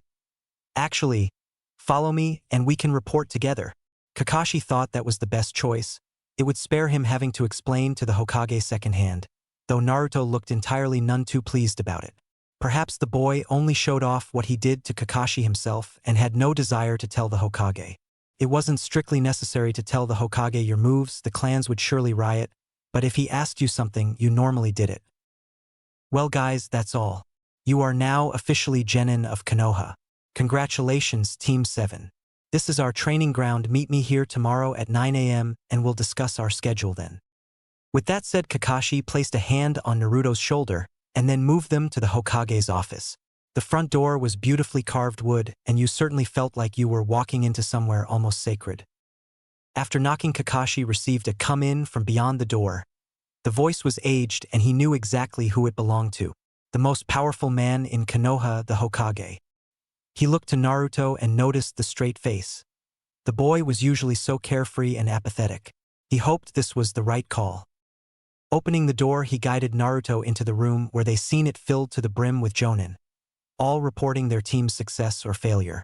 The Hokage looked to him and then Naruto and showed a little shock before once again facing him. Well, Kakashi, you're right on time. He spoke in a voice so aged but powerful. It commanded respect even after decades of gruesome choices and actions had weighed down on him. How did your test go? Something interesting happen? He spoke to Kakashi but clearly questioning the presence of the boy he brought with him. Hokage-sama, Kakashi said with a bow, showing the legend the respect he deserved. Team 7 under Jonin Hatake Kakashi. He paused to build tension in the room. He heard Naruto sigh and almost felt the eye roll but didn't let it show on his face. After all, he was staring down the room with an intense look. Past, he revealed with a light voice and smile in his closed eye. The room was in silence. Nobody wanted to be the one to breath and have him reveal it was a joke. But he never did, just kept smiling at them. No way. MMHHMM yes way, Kakashi answered. And we've got quite the story to tell, right, Naruto? Now with all eyes on him, Naruto cursed his sensei. This was ridiculous. Yeah, just don't try vote to kill me this time, or I'll take it personally. Oh, Kakashi thought. Maybe this wasn't a good idea. He laughed away the awkward silence in the room. Yeah, I'm going to hate this job. Hokage's office. Naruto was not particularly happy with his sensei. The man had carried him along to the Hokage's office, but apparently forgot or didn't care that it was currently occupied by all the other new Jonin sensei who were lined up in front of the Hokage's desk busy giving the final results and assessments of their new genin teams, only to then be interrupted by Kakashi arriving late and for some reason with one of said genins in tow. It was no wonder they were all looking at him like that, although maybe they didn't like him either. His opening line might not have helped his case much there. He looked up into the eyes of a red-eyed woman, the one currently giving the report they had so rudely interrupted, given by her position a step forwards out of line towards the Hokage. She was looking back at them clearly annoyed, and his presence didn't seem to help. Though when she looked to him specifically and she caught his line of sight, the woman appeared to flinch very subtly, almost imperceivable, but she done so nevertheless. Not caring for her apparent issues meeting his eyes, Naruto instead studied the woman's chakra and determined she was weak. At least in most areas anyway. He could see the size of her chakra like a shroud surrounding her body, the size and opacity directly related to the chakra's amount and density. The larger the shroud, the larger the capacity, and the higher the opacity, the denser the chakra. This woman's shroud was comparatively small for a jonin. It was undeniably unimpressive, and it was still comfortably see-through, meaning it was not very dense. However, there was one specific aspect that seemed impressive when Naruto looked a little deeper than the surface. The makeup of her chakra was highly imbalanced, drastically favoring the yin side of things and leaving the yang in the dust. Chakra consisted of two separate but equal energies. Yin and yang, the spiritual and physical. Yin chakra was trained through meditation and improving one's mind and feelings. Yang chakra was trained through physical activity, improving the body's strength and stamina. Together, both spiritual and physical energies formed chakra. Her chakra was suited to the more spiritual side of techniques. She was likely smart and introspective. She was clearly a genjutsu user. People who were ninjutsu specialists had vastly denser chakra as well as favoring yang as it provided the power. Kakashi was like that. He had a large shroud which was hard to see through proving its density, and yang chakra flowed in abundance within his system, though his transplanted eye actually added to the yin in his chakra, meaning it was still at impressive levels. This was all irrelevant to current events though, not that it actually mattered. All those deductions and thoughts occurred in how Naruto perceived time. For him, the minute-long detailed breakdown only occurred within a second to the outside world. Such was the power of the six eyes. He didn't slow time per se, only he was able to think, perceive, deduce, and consciously exist so much faster than everyone else. The six eyes were surely his greatest gift. The Mukujin was an incredible ability. Being able to manipulate space in many different ways, it opened up endless possibilities for offense and defense, but it could only reach its full potential when partnered with the eyes to support it. The six eyes granted Naruto with vast perception and immense brain processing power, allowing them to precisely manipulate the sophisticated powers of the limitless down to an atomic level. Each of the limitless techniques requires this type of complex chakra manipulation, making the pairing of the six eyes crucial to utilizing the limitless to its maximum potential. Though Naruto tried hard not to over-rely on them, he found that the more he burdened them, the quicker he tired. The six eyes manage and utilize chakra extremely efficiently, to the extent that when Naruto uses a chakra technique, the expenditure is so close to zero it's practically impossible to ever truly reach chakra exhaustion. But the eyes themselves use chakra to do so, meaning the more he relies on them to manage his chakra and help control and utilize his limitless techniques properly, the more strain he puts on them and himself. His greatest gift burdened him with his only true weakness. In truth, the only weakness of the six eyes is their immense power. They perceive so much in such extremely high detail that it can become too much to focus on. Eventually, I'll likely have to cover them to limit the information they process. Though I need them to use the basic limitless techniques currently. As I improve, I'll be able to use those without assistance. Then only the advanced techniques will require them to be uncovered, assuming I ever manage to learn them anyway. For Kurenai II, she made eye contact with the boy at Kakashi's side. She became entranced by the beauty of his eyes. She couldn't look away, but rather quickly they changed. Nothing physically changed in their appearance, but the feeling was so different. Rather than entrapped by beauty, she was now horrified by their aura. She felt like she was falling into them, being pulled into a never-ending spiraled abyss. She was scared, actually frightened at these eyes which felt like they were hovering over her shoulder, watching everything and digging deep into her body. They were shaking her to her core, but thankfully the seemingly never-ending second was over when he looked away towards the Hokage behind her. She was breathing heavy and actually sweating. He had done nothing but glance at her for a second, and this is what she was reduced to. What a horrible experience that was. What a demon! She hated that thought, but honestly, she now truly understood why people thought those eyes had such horrific origins. Naruto completely ignored the Jonin, who was apparently having something of a panic attack. Perhaps I'm actually quite ugly to inspire such a reaction from a beautiful woman. Naruto smiled at the ludicrous thought. He briefly looked to the Hokage. The old man was ridiculous. Never before had Naruto seen such chakra. In both size and density, he was unmatched. And yet there was still so much potential to be explored. So much these people just couldn't see or feel, sitting beyond their grasp, leaving the next stage forever out of their reach. The man seemed worried for his Jonin and gave him a speculative look before returning his attention to Kakashi, who was only looking more uncomfortable now than he had been. Serves him right, stupid eye patch. Though that might not be a terrible idea, my headband would help block the overstimulation. Oh well, it's not necessary now, but for the future. Naruto considered the idea to lighten the burden he felt, but dropped it for now, instead focusing on how Kakashi was going to handle this. The man likely hadn't considered this idea much beyond bringing him here. Naruto smirked at his sensei. He would enjoy watching along as Kakashi attempted to resolve this. It would likely go up in flames and Naruto would be there to laugh at the man when it did. Not out of malice, of course, that would be cruel. Simply out of joy at seeing Kakashi mess up so badly. Well, not totally out of malice at least, just a little bit. Well, Kakashi, what has happened for such an unprecedented situation to occur at this report? I'm sure you were aware of the time frame for this. Yes. Naruto heard the Hokage ask. Surely something so important should be given center stage. Come. Make your report, my boy. Kakashi already hated this job, and Naruto not so discreetly laughing at him wasn't helping things. The blonde looked like he wanted to point and make fun of him but was oh so admirably holding back. TCH, stupid kid. He's just mad I threw him earlier. Kakashi cleared his throat to ease himself into the uncomfortable situation. Hokage-sama, I have completed my test regarding the continuation of Team 7 consisting of Uzumaki Naruto, Uchiha Sasuke, and Haruno Sakura. I administered the bell test and after its conclusion have chosen to pass the team. Yes, you mentioned that. I'm thrilled you found a group who were able to prove themselves to you. I'm sure you'll make a fine teacher, my boy. Hiruzen replied, appreciating the official report and confirmation of the team's pass, but hoping to lead Kakashi onto the bigger topic. Thank you, Sandame-sama. The reason for the rather unusual company for my report is due to some new information coming to light regarding his unique abilities.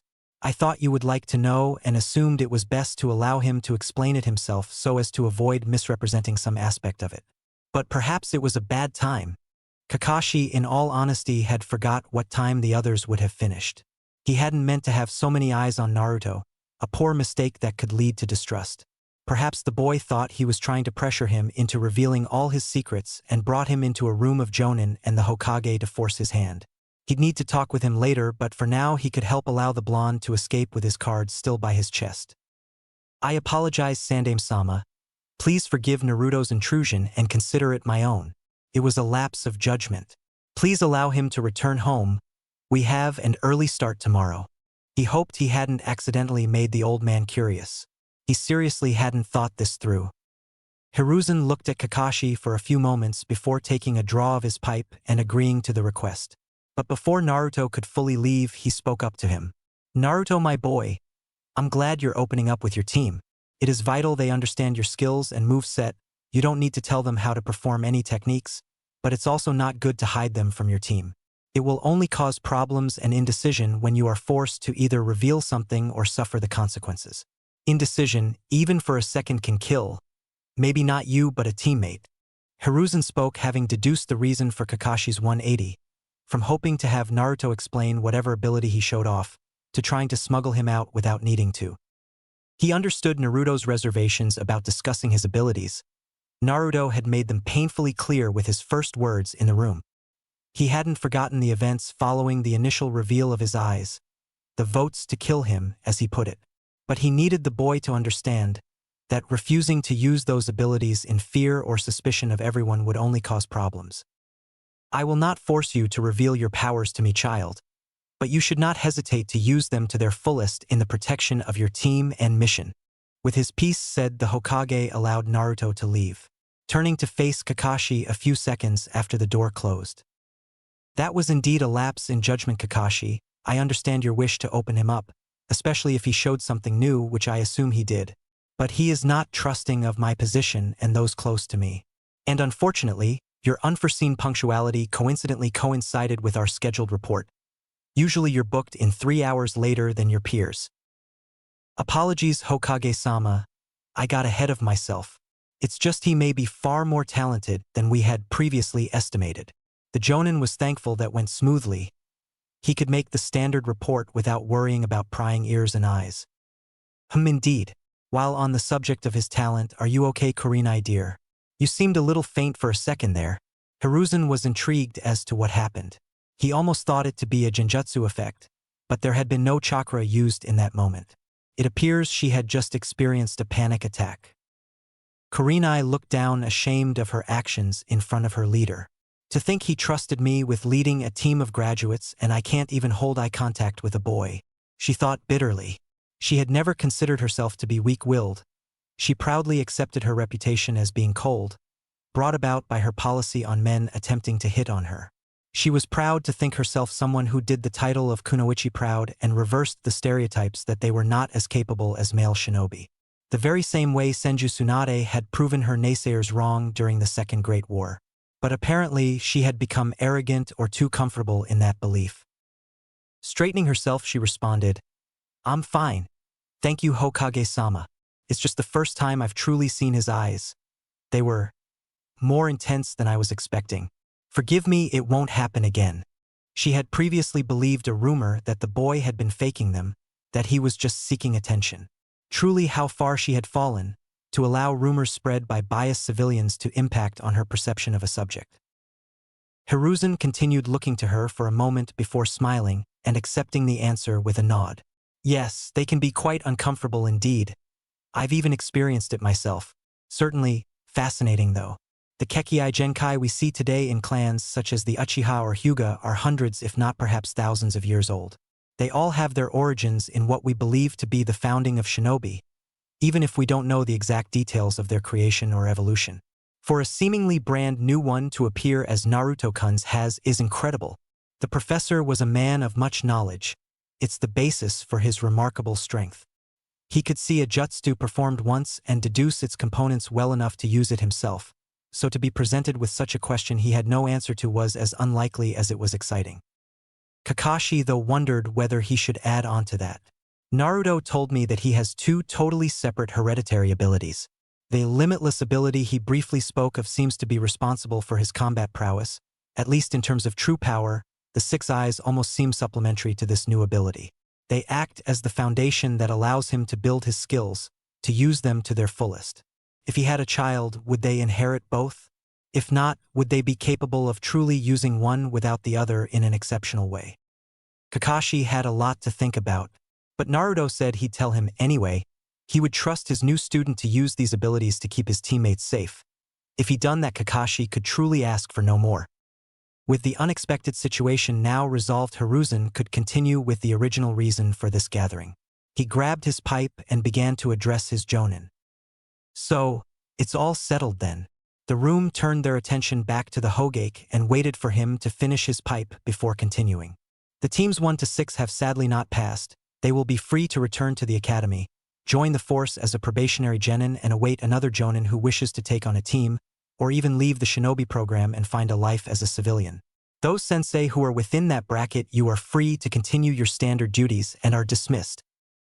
With that, the 6 mentioned jonin left the office and Hiruzen focused on the 3 remaining in front of him. He was glad these 3 had passed their teams. He was sure they would raise fine young shinobi who would make him proud.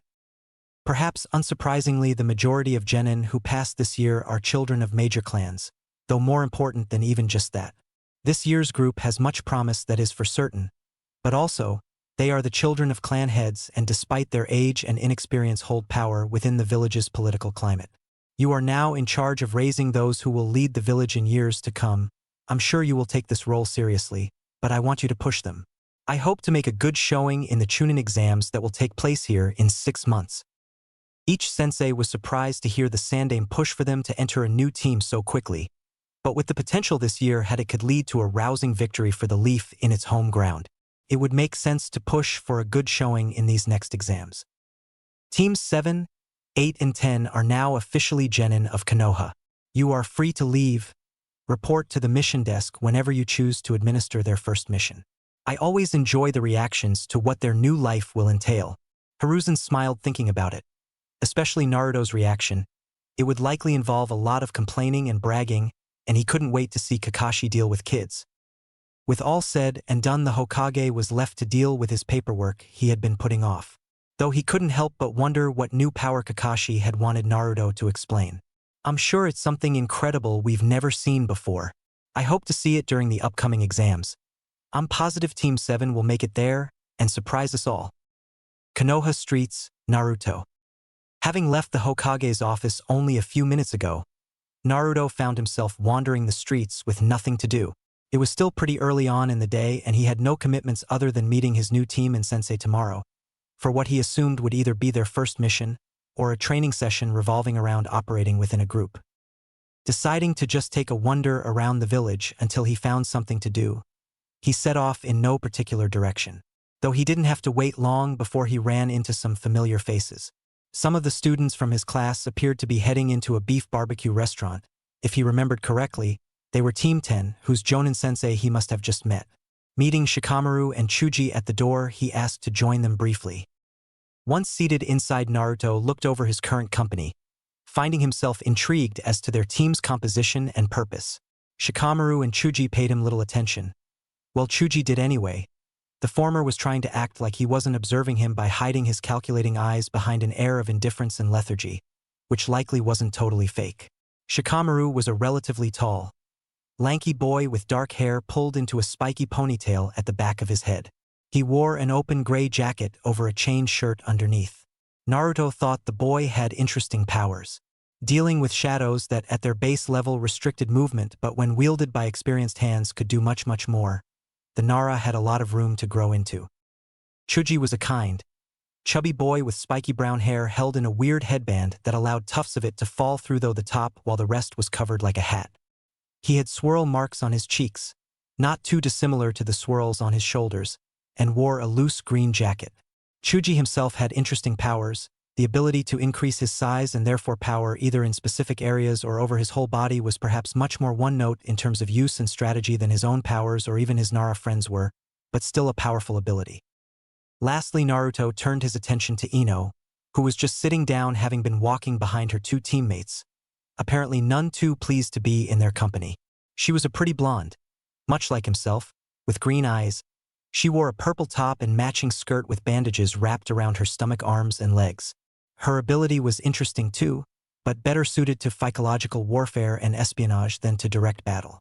She was someone within his class he quite liked. She was fun and easy to annoy, but also quick-witted. She was very emotionally intelligent, a different type of smart to Shika and even Naruto himself to an extent. She understood people and wasn't afraid to use that to her advantage. She's someone I could get along with, good cop, bad cop style. I'm the smart, strong, and handsome one who solves all the mysteries, and she could be, well, maybe I don't need her to have fun, I'm enough on my own. Point is, she can make the rest of this day somewhat interesting. Considering your dismal face, Shika, I take it your team passed? Naruto asked while resting his head on his hand, which was leaning on the windowsill. The addressed boy turned fully to him and let out a resigned sigh before answering. We did. Though I wish he didn't have us do that ridiculous obstacle course. The dark-haired boy grumbled. Chuji picked up from his teammate. Asuma-sensei is nice though. He offered to pay for this meal and said he would meet us here after briefing the Hokage on the team. The boy spoke around a mouthful of beef. Oh, so you guys had to do an obstacle course, huh? That's interesting. It's quite different from the trial we went through. Naruto said to the table, though he continued in his thoughts, it seems each sensei had creative control over their own tests. They could test their potential team for any number of abilities and hidden potential just by tweaking their criteria. Kakashi wanted teamwork and so focused on that. This Asuma guy seemingly wanted to test mobility and quick thinking. It was a simple concept. Each sensei gets to test for aspects they most want in their teams. It means if you pass the test, the chemistry with your team and sensei is likely to be at least passable for mission work. Sometimes the most effective strategy is the simplest. There's no need for grand schemes all the time. Naruto already knew that Kakashi had influenced the tests they had faced, but it was interesting nonetheless to see how the other sensei approached it differently. For the first time since he arrived, Ino spoke up, breaking him from his thoughts. Different? Well, whatever, I just can't wait to go on some missions. Maybe we'll get to save a handsome prince, with dark hair and nice eyes. He'll fall madly in love with my beauty and… Though she had started off talking to Naruto, she quickly lost interest and fell into her love story. Naruto only laughed at the girl, which drew her ire. What, she spat, can't a girl dream without being laughed at? She cast a glare at Shikamaru, who although didn't laugh as brazenly as Naruto had, did let out a quiet, troublesome. It's not that, Ino. I don't think we're going to be doing anything like that for a while. The Nara supplied to distract Ino from his use of that word again, though what he just said did catch Naruto's attention. Oh? Now that is an interesting idea, my lazy friend. Why do you think that? Naruto gave a smirk but only leaned further back into his hand and closed his eyes. Had he not been the one to ask the question, you would assume he was as uninterested as the Nara. Giving a sigh at having to talk so much and to someone as troublesome as Naruto, Shikamaru continued, it's just not logical. Sure, we're now officially genin and have a registered team, but we haven't had any time to train. It would be too risky to send naive and untested shinobi on missions that the village relies on for money. Firstly, it risks the village's reputation if they fail, and secondly, it risks future assets to the village. Losing a shinobi is a big hit, not only for profit but strong or upcoming shinobi serve as a deterrent of war. If Asuma-sensei or one of us were to get seriously hurt or killed because we weren't up to scratch, the village has a lot to lose both presently and in our potential future contributions. Finally finishing his speech, Shikamaru found himself leaning forward facing Naruto. His two teammates had been stunned into brief silence, having never considered the implications of missions and their outcomes too deeply. But while he registered their looks and voices now whispering behind him, he was focused on the boy sitting casually opposite him. Naruto was someone he couldn't figure out. The boy acted so stupid, but there were flashes of something far more serious and far more sinister hiding behind those eyes of his. Shikamaru wasn't totally convinced that Uzumaki Naruto was a good person. Felt like an act, but to what end? He watched and waited for the reaction of the boy opposite him. He was sure to get a quick look at least at what lay beyond what Naruto allowed others to see. Naruto sat forward slowly and remained still for a second, but it felt like an hour to him. The tension was getting palpable, his hands beginning to sweat as he rubbed and fumbled with them. Then, Ahaman, you're totally right. Naruto shot up abruptly, looking panicked, eyes wide and hand running through his hair. I can't believe I thought we would finally do something cool, he complained. He let out a sigh, looking for all the world like someone told him his pet just died. Well, I'll see you guys some other time, he said, leaving with a rain cloud over his head and dragging his heels out the door. After a small, disbelieving silence, Ino spoke once more. ***, what an idiot. I can't believe that guy is so strong. He's so immature, honestly. I thought he was going to say something interesting, Ino grumbled behind the Nara as she pouted her lips and kicked her feet together. Well, Naruto has always been a bit unpredictable, the ever-kind Chuji spoke, while once more reaching for some beef. Shikamaru, though, couldn't help but feel nervous. He had also thought Naruto was actually going to answer his speech with a serious response. He had been pulled in by his body language and presence, and was fully expecting anything but what Naruto had actually said. That had to be intentional. Was Naruto messing with him? Did he just go through all that to annoy him? Or was he actually looking to gain something, and if he left, did he gain whatever it was he was looking for? Resting back against the chair, the intelligent Nara watched Naruto wander away from the window. The blonde boy was still walking like someone shot him, bawling his eyes out and annoying the people nearby who looked as frustrated as he felt. With that, a ringing noise brought his attention behind him and to the door where Asuma was entering with a smile. Man, this day cannot get any more troublesome, he thought with a mental sigh. Naruto, however, was having a blast, walking up to people and pretending to cry on their clothes and even blowing his nose on a man's sleeve. Having made enough of a scene, he stood up properly, gave the passing people a wink and smile before disappearing, leaving only his joyous laughter behind.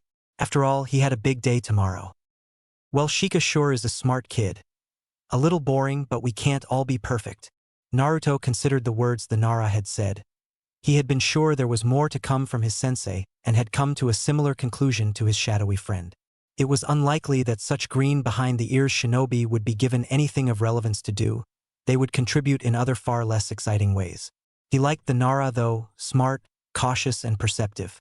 A little too easy to deceive, but he would only get better with experience. Arriving inside his apartment after successfully wasting a little bit of the day, he sat by his desk and waited for the day to end. Mission's desk 2 months after the bell test. Sarutobi Hiruzen was a fantastic shinobi and sensei. He had trained 3 of the foremost shinobi to come out of Konoha since the reign of Senju Tobarama, his own master. And yet right now he was impressed. Naruto, we're in the presence of the Hokage, at least try to pretend like you give a shit. That had been one of his top jonin, a man feared and renowned throughout the nations as the Copy Ninja Kakashi, a title befitting the man's illustrious career. Right now, however, the man looked a step from death's door, ready to keel over and die the moment he was given the chance. It was truly an incredibly impressive feat for a squad of newly graduated genin to kill such a powerful jonin, and Naruto seemed to be about to achieve that by way of sheer annoyance. The boy had been a handful for Kakashi these past few months, though Hiruzen had expected as much.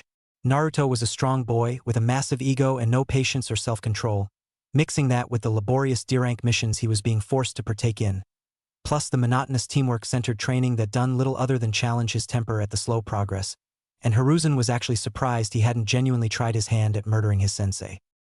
Perhaps it's past time we throw him a bone. They are well beyond capable of performing a C-rank, and as I told each team sensei, I want these genin teams to perform at the exams in 4 months' time. If they aren't given true mission experience, it will only hold them back. Having made up his mind, the Hokage cleared his throat to begin addressing the team before him. Kakashi, how would you rate your team in overall efficiency during mission work? Hiruzen looked to the young man. Kakashi raised his head from staring holes into Naruto as he was addressed and took a step forwards. Hokage-sama, while they are still inexperienced, Team 7 likely possesses the most talent and potential within the genin crop. Kakashi began his report. They perform missions with diligence and care, while the majority of them do anyway, he added under his breath. And their skills and team coordination are above expected levels as well. With his piece said, Kakashi took his place by his charge's side again and awaited his leader's decision. Hiruzen knew all of this anyway but asked to ascertain his Jonin's thoughts on his current internal debate. With Kakashi's vote of confidence, though, the old legend made up his mind. Very well then. Team 7, I am proud to administer you your first C-rank assignment. Please Irakakuin send Tazuna in for me. Now that announcement gathered the group's attention.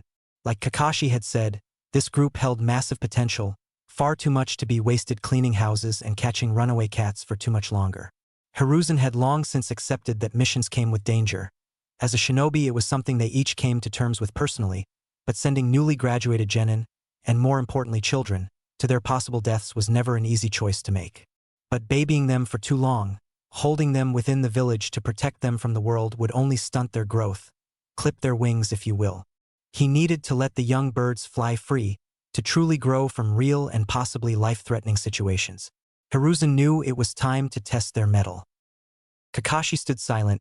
He knew what his Hokage meant by asking him what he thought of this team. And yet when he heard those words, he couldn't help but regret his answer. Not due to his team's lack of power or the fact they were ill-equipped to handle such a mission, as in truth he could do a C-rank single-handedly with his eyes closed and a hand tied behind his back, but because he had already grown far more attached to his cute little genin team than he had expected. Sure, Sasuke was a bit of a punk, a boy with some serious mental health issues and in need of major therapy, but at the same time, he had flashes of an enthusiastic, competitive boy who had some serious potential. Sakura was a little rough around the edges, but she was a sweet girl who had a brilliant mind, one that could even rival a Nara in her preferred fields. And Naruto, well, Kakashi was pretty sure Naruto thought well enough of himself without him singing his praises too much, even if only in his thoughts. Together they made one hell of a team, and he was sure they would achieve much in their long lives still yet to come. But that was the problem, wasn't it? What if those lives weren't destined to be as long as he hoped? What if those potential achievements would never come to be? And all because they went on a mission too early, a mission away from the village just a month too soon, and it could all come tumbling down for them. The silver-haired Jonin watched Irika lead an older-looking man into the room, and despite his lingering reservations decided to inspect his new client. His clothes, which consisted of a dark sleeveless top and matching shorts, were ragged and clearly well-worn. Whether from manual work or poverty, Kakashi couldn't yet tell. He wore a straw hat over thinning gray hair that matched his full beard, glasses covered his dark eyes, and he sported a tanned complexion, likely from living in warm sunny weather for his whole life. The man was aged, probably in his early 60s or at the youngest late 50s, but he clearly took care of himself. Well, other than the bottle of liquor that seemed very well worn though years of heavy use. Kakashi watched as the man's eyes, bleary from alcohol, scanned him for all but a second before moving onto the genin at his side. His eyes seemed to fill with more and more annoyance as he moved from one genin to the next, when he ended on Naruto, who was standing with his hands in his pockets, eyes closed and head leaned back so his face was pointed straight at the ceiling. He seemed to finally lose control of his mouth. Hokage, I thought you promised me a team of super ninja, not these stupid little brats. The yellow one can't even look in the right direction, how's he gonna protect me? Huh. The man slurred his words slightly, further proving Kakashi's thoughts that the bottle of liquor was worn from many years of overuse. Though Kakashi feared the reaction from his blonde-haired charge, whom had just been insulted, the boy offered no outward reaction to the words, only continuing to face the selling with closed eyes. In place of the expected retort from Naruto, the Hokage spoke again. Well, Tazuna-san, if you are unhappy with the provided team, we can swap them for another. Although in all honesty, this team of genin along with their Jonin-sensei are extremely talented and you're unlikely to receive anyone superior, Hiruzen informed him. If you want a team of more experienced shinobi, you would need to pay for a higher mission level, as C-rank missions like this, with little to no expected combat with bandits or issues, are run by these team formats. Kakashi noticed the man shrink in on himself as the Hokage broke him down and noticed the uncertain and weary glances he made between him and his team. But he really perked up when he noticed the fear and panic cross the man's face when the issue of mission rankings, pay and combat were mentioned. In all his years as a shinobi, Kakashi had met many chancers who lied to the village in order to reduce the cost of a mission. They normally died along with the team sent with them as they faced troubles beyond their skills, and this man reeked of someone with a big secret to hide. He looked to his leader to make sure he had caught on, and only met with the man's knowing and exacerbated eyes for a second before they both turned their attention back to the man before them. Well, I suppose this team will do for me then, but I expect these brats to pull their own weight at least. Tazuna finished lamely, trying and failing, at least to Kakashi's experienced senses, to appear calm and offering a begrudging acceptance, as if he was doing them a favor by allowing them to accompany him. The Hokage favored the man with a polite and aged smile before speaking. Fantastic. Then Kakashi, Tazuna-san is now in your care, and Team 7 good luck on your first C-rank mission. Wait first, was all Tazuna managed to say before he was led out of the room by Irika. All right team, meet me at the south gate in 15 minutes. Prepare as you were instructed at the academy. Remember, we want to carry light while still being fully prepared and equipped. I'll meet you there. The team soon left to prepare for the unexpected mission. Kakashi thought they seemed confident. A little nervous but not scared, which was good. Naruto left without changing from how he'd stood in the room, seeming completely unbothered. Now though, with the company of only the Hokage and the hidden ANBU, he could get to the important issue at hand. Hokage-sama, if you don't mind my asking, why are we allowing this man's charade to continue? It's obvious this mission is not as it seems. Kakashi spoke to his leader. Kakashi, my boy, what does the Leaf Village believe in above all else within its shinobi core? What have I tried to instill into every youngster rising through our academies, even above mission parameters and guides? Hiruzen questioned. The will of fire, sir, was the immediate response. Exactly. The belief that we as a people are stronger together, that it is not the bricks or paths or even the trees that make up the Leaf Village but its people. We are the village hidden in the leaves, not this place where we happen to have built upon. The belief that the people of this village will always have your back. And although not everyone subscribes to this idea, I believe in it. But it extends beyond just our people. It applies to anyone who seeks our aid. To be honest with you, Kakashi, we know what is happening in the wave right now. Hiruzen revealed. There is a man there who goes by Gato. He has taken over the country by essentially forcing a monopoly over their business and industry. He has taken the whole country captive in order to plunder it to its last piece of worth. You and your team are going along with Tazuna, but there are other, more secretive shinobi going to deal with Gato. So, my team is a diversion? To be seen as Tazuna's protectors by this Gato, and to draw his attention and allow the others to sneak in. Kakashi finished. Yes, essentially, you will complete your mission and they will complete theirs, but they are not an aspect of the Leaf we want to be associated with, as you well know, my boy, so your team is more than a simple distraction. You are putting our best foot forwards, selflessly saving a man and his country for no gain whatsoever despite their lies, showing our up-and-coming stars and becoming heroes. Quite the fairy tale story for a first big mission, wouldn't you say?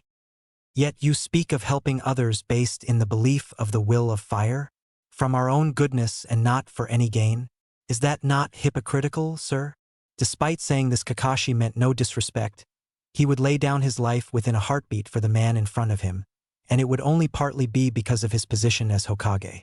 No, Kakashi would die for Hiruzen, not necessarily the position he held.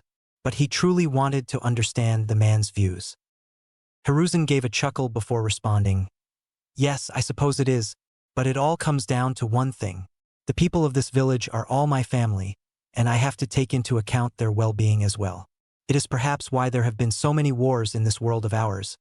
Love for one's family inherently means placing their value and worth above someone else's, and the actions you take to protect them will undoubtedly hurt someone else's loved one and breed hate between you. Minato was beloved in this village for his deeds in the Third Great War, and yet those same deeds made him a monster whose death was celebrated in villages like the Stone. It is something you must think about, Kakashi. Is it right to kill in order to protect your loved one despite knowing you are taking away another's? When you become Hokage, will you make the same choices as I? Or will you be better than me and value everyone's life equally regardless of the potential harm it brings here? Kakashi stood silent for a moment before taking in his leader's expression. It was one of infinite compassion and yet one with equally infinite resolve. Resolve to do as was necessary in the protection of his home and people. Wait, when I become Hokage? He spoke back. Hiruzen only smiled at him before he was waved away and told he was running late to meet his team. Konoha South Gate, Naruto. Naruto sat by the south gate, his back leaned against one of the giant doors that facilitated entrance and exit to the village. Next to him Sakura and Sasuke stood. Both of them were double and triple checking their bags, clearly anxious about the coming mission, and their sensei's tardiness was only compiling on top of it. For what was not the first time, Naruto thought there was actually some deeper reason behind Kakashi's constant lateness. Maybe he wanted to force them to consider what they were about to partake in as they sat around waiting for him. Maybe one of them would get cold feet and chicken out because he gave them time to think, rather than just diving into it before any deep thoughts on it could occur. Well, Naruto doubted that. Sasuke certainly wouldn't chicken out. It would go against his very purpose. And Naruto thought Sakura was beyond the stage where she would as well. She may be scared and want to do it, but he had faith that she wanted to improve herself more and that it would be that desire that won out in the end. Looking over to the check-in booth on the other side of the road, Naruto spotted their charge for the foreseeable future speaking with the gate guards. The man was looking calmer now than how he felt within the Hokage Tower. He held himself with some bravado and confidence as he chatted away to the guards. Naruto was feeling pretty good about this mission. It was true that Team 7 was still a new and untested team, especially within these circumstances of missions beyond the reaches of Konoha, but he thought it was time they started really pushing themselves.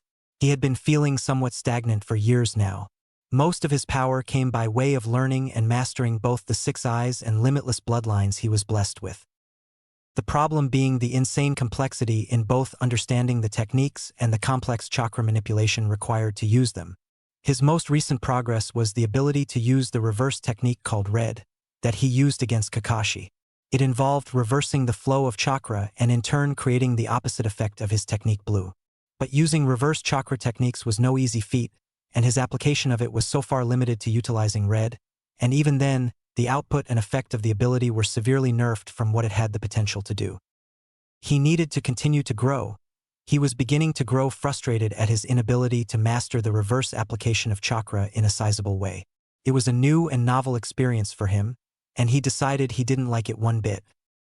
Looking away from Tazuna just before the man turned his head, perhaps feeling the unsettling feeling many had when he looked at them, Naruto smiled slightly as he faced the never-ending expanse of the world beyond his home village. Whatever happened in this mission, Naruto swore he would make the most of it. It was high time he really kicked it into gear and began moving forwards in exploring his potential, and this mission would be the perfect first step. Konoha South Gate, Naruto. With Kakashi having finally arrived, Team 7 was set to head off on their first journey beyond the Leaf Village walls. They were to embark on a C-rank mission to escort Tazuna, a bridge builder from Nami no Kuni, the Land of Waves, back to his home, protecting him from any run-of-the-mill bandits he may encounter along his path, and supporting him until the completion of his bridge construction. At least that was the mission as viewed from the surface, but when one looked underneath the underneath, there was more brewing than a simple escort mission. After Kakashi's arrival, the somewhat confident and relaxed mood that had previously settled over both the team and their charge had evaporated. Tempers and nerves were now running high for most of the group, though for different reasons. Naruto first looked to his fellow Genin team and classmates. They appeared nervous, if the constant twitching of their hands and repositioning of their feet was anything to go by. Sakura was more obvious, the fear and apprehension plain to see on her face as well as in her body language. She had improved as much as one can in a few months of basic training. Nothing new with her individual skills, but more polished movement and other basics along with the team exercises drilled into them.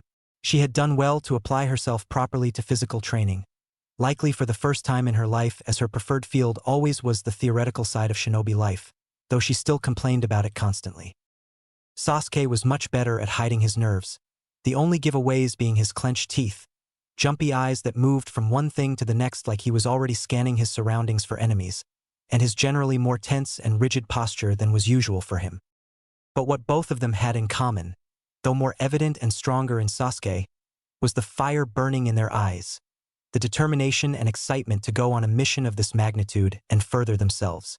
Naruto would consider that more than enough for them to be qualified for this mission, should it go as planned.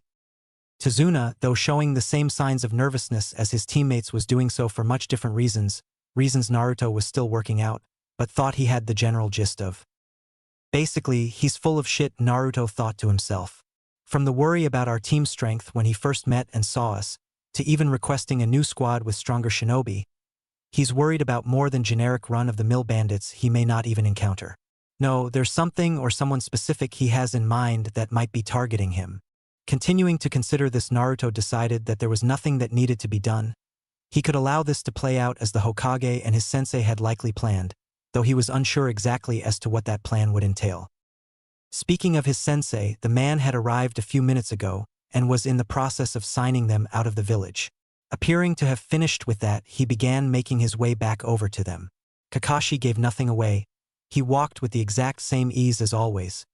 His face, already mostly covered, gave even less away, as his only open eye was shut in a smile as he approached. "Okay, is everyone ready to go? Remember, once we set off, we won't be back until this mission is complete, so make sure you're ready," Kakashi said after gathering the group together. With everyone confirming their preparedness and Tazuna antsy to get a move on, the group departed the leaf, moving under the large gates and walls of the village and out into the endless sea of trees surrounding them. Getting into a standard formation with Naruto standing in front, Sakura on the left side, Sasuke on the right side, and Kakashi at the back, they surrounded Tazuna, leaving him to walk in the middle of their formation, and began walking along the path leading away from their home at a sedate pace. Having a civilian within the group meant that they would have to travel at civilian speeds, which meant days filled with nothing but walking awaited them. After a few hours of walking in uncomfortable silence, at least it was uncomfortable for her, Sakura spoke up to ask their client a question. "Excuse me, Mr. Tazuna?"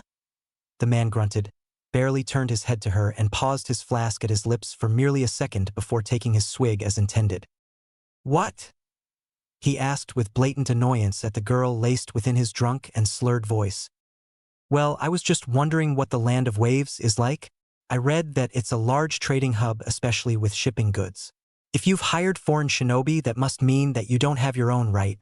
Sakura asked after a brief moment of hesitation from his clear frustration at being spoken to. Tazuna almost seemed to flinch briefly as she mentioned their shipping industry, which Naruto noticed and filed away.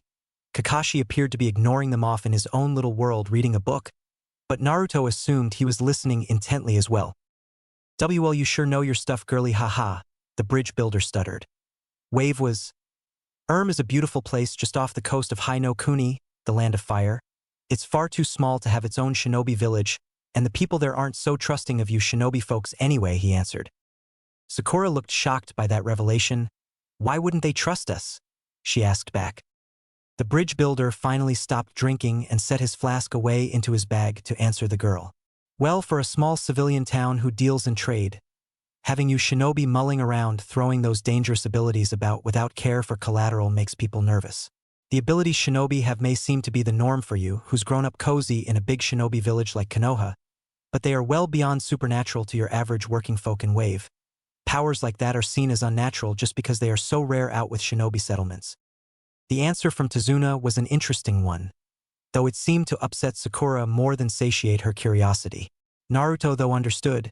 His abilities would already be considered incredibly strong in any of the shinobi villages, but in a small, out-of-the-way village like Tazuna's home, they would be enough for him to rule them as some kind of deity. To live your life knowing there were people with powers beyond your wildest imagination out there, and that one day they might set their sights on you, would make anyone nervous.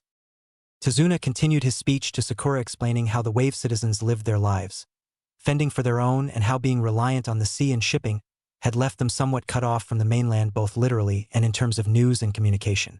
But as he spoke, Naruto was only now half paying attention to the man's words. Instead, his focus was on a seemingly nondescript puddle along their path. And that's partly why I'm building this bridge. The people of Wave have been too cut off from society. We need this connection to the mainland, so we aren't so dependent on shipping trade. Tazuna was getting worked up as he spoke. But as he finished, he seemed to shut in on himself, briefly glancing to the jonin among them as if to make sure the man hadn't heard what he just said. Though instead of getting the confirmation he was after, he was met with the sight of the man charged with his protection being shredded into two pieces as two people appeared at either side of him with a spiked chain connecting their hands. Time stood still for a brief moment as blood flew everywhere and the jonin's separated corpse fell to the ground with a wet thump. Tazuna fell into shock, unable to look away from the mangled body of the strongest among them.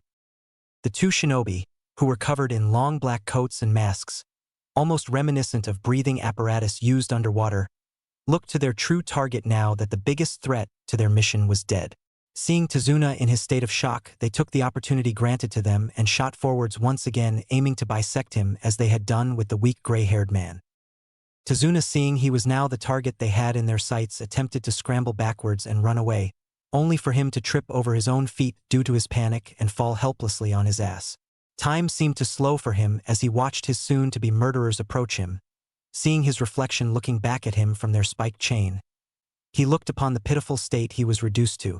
All he could think about in that moment before death was his family he would leave behind. Tsunami, Inari, Kaiza. I'm sorry. With that last thought, Tazuna expected his death to come and with closed eyes awaited the pain he assumed would soon overtake him. Only it never did.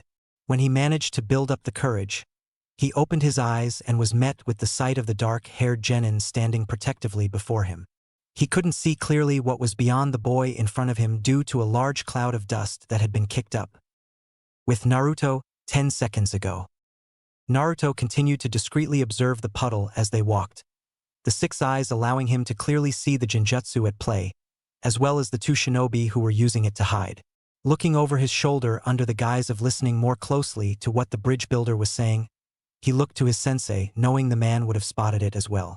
Kakashi only looked over the top of his book, smiled, and using the hand stuffed in his pocket made the gesture to hold back, knowing that the six eyes Naruto possessed would allow him to see the gesture despite the fabric blocking it from everyone else's view.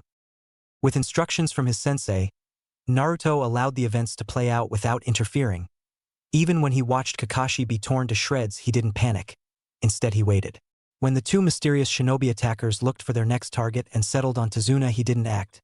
When he watched them begin to charge forwards from their position, near his sensei's corpse, and ready their weapon to kill his charge who had fallen over trying to escape, he remained still. Only when he seen Sasuke flash in front of Tazuna, kunai at the ready to fend off the attackers, did Naruto act. Charging forwards faster than even any of the surrounding shinobi could see, he delivered an axe kick to the center of the chain connecting the two adversaries, activating the neutral application of Limitless around his leg while doing so. The force of the kick pinned the chain into the ground and kicked up a large cloud of dust as his foot met the ground. The two attackers' momentum was halted abruptly as their arms connected by the chain were roughly pulled back. Both men shouted in pain as their shoulders were dislocated from their sockets by the force of their own momentum being stopped. Naruto then appeared in between the two men, arms outstretched, and hands pointed outwards like two guns. Chakra technique reversal. Red twin guns was all that the attackers heard before they were met with an oppressing force slamming into them. The force pushed them apart, snaping the chain connecting them and sending them flying out either side of the cloud of dust.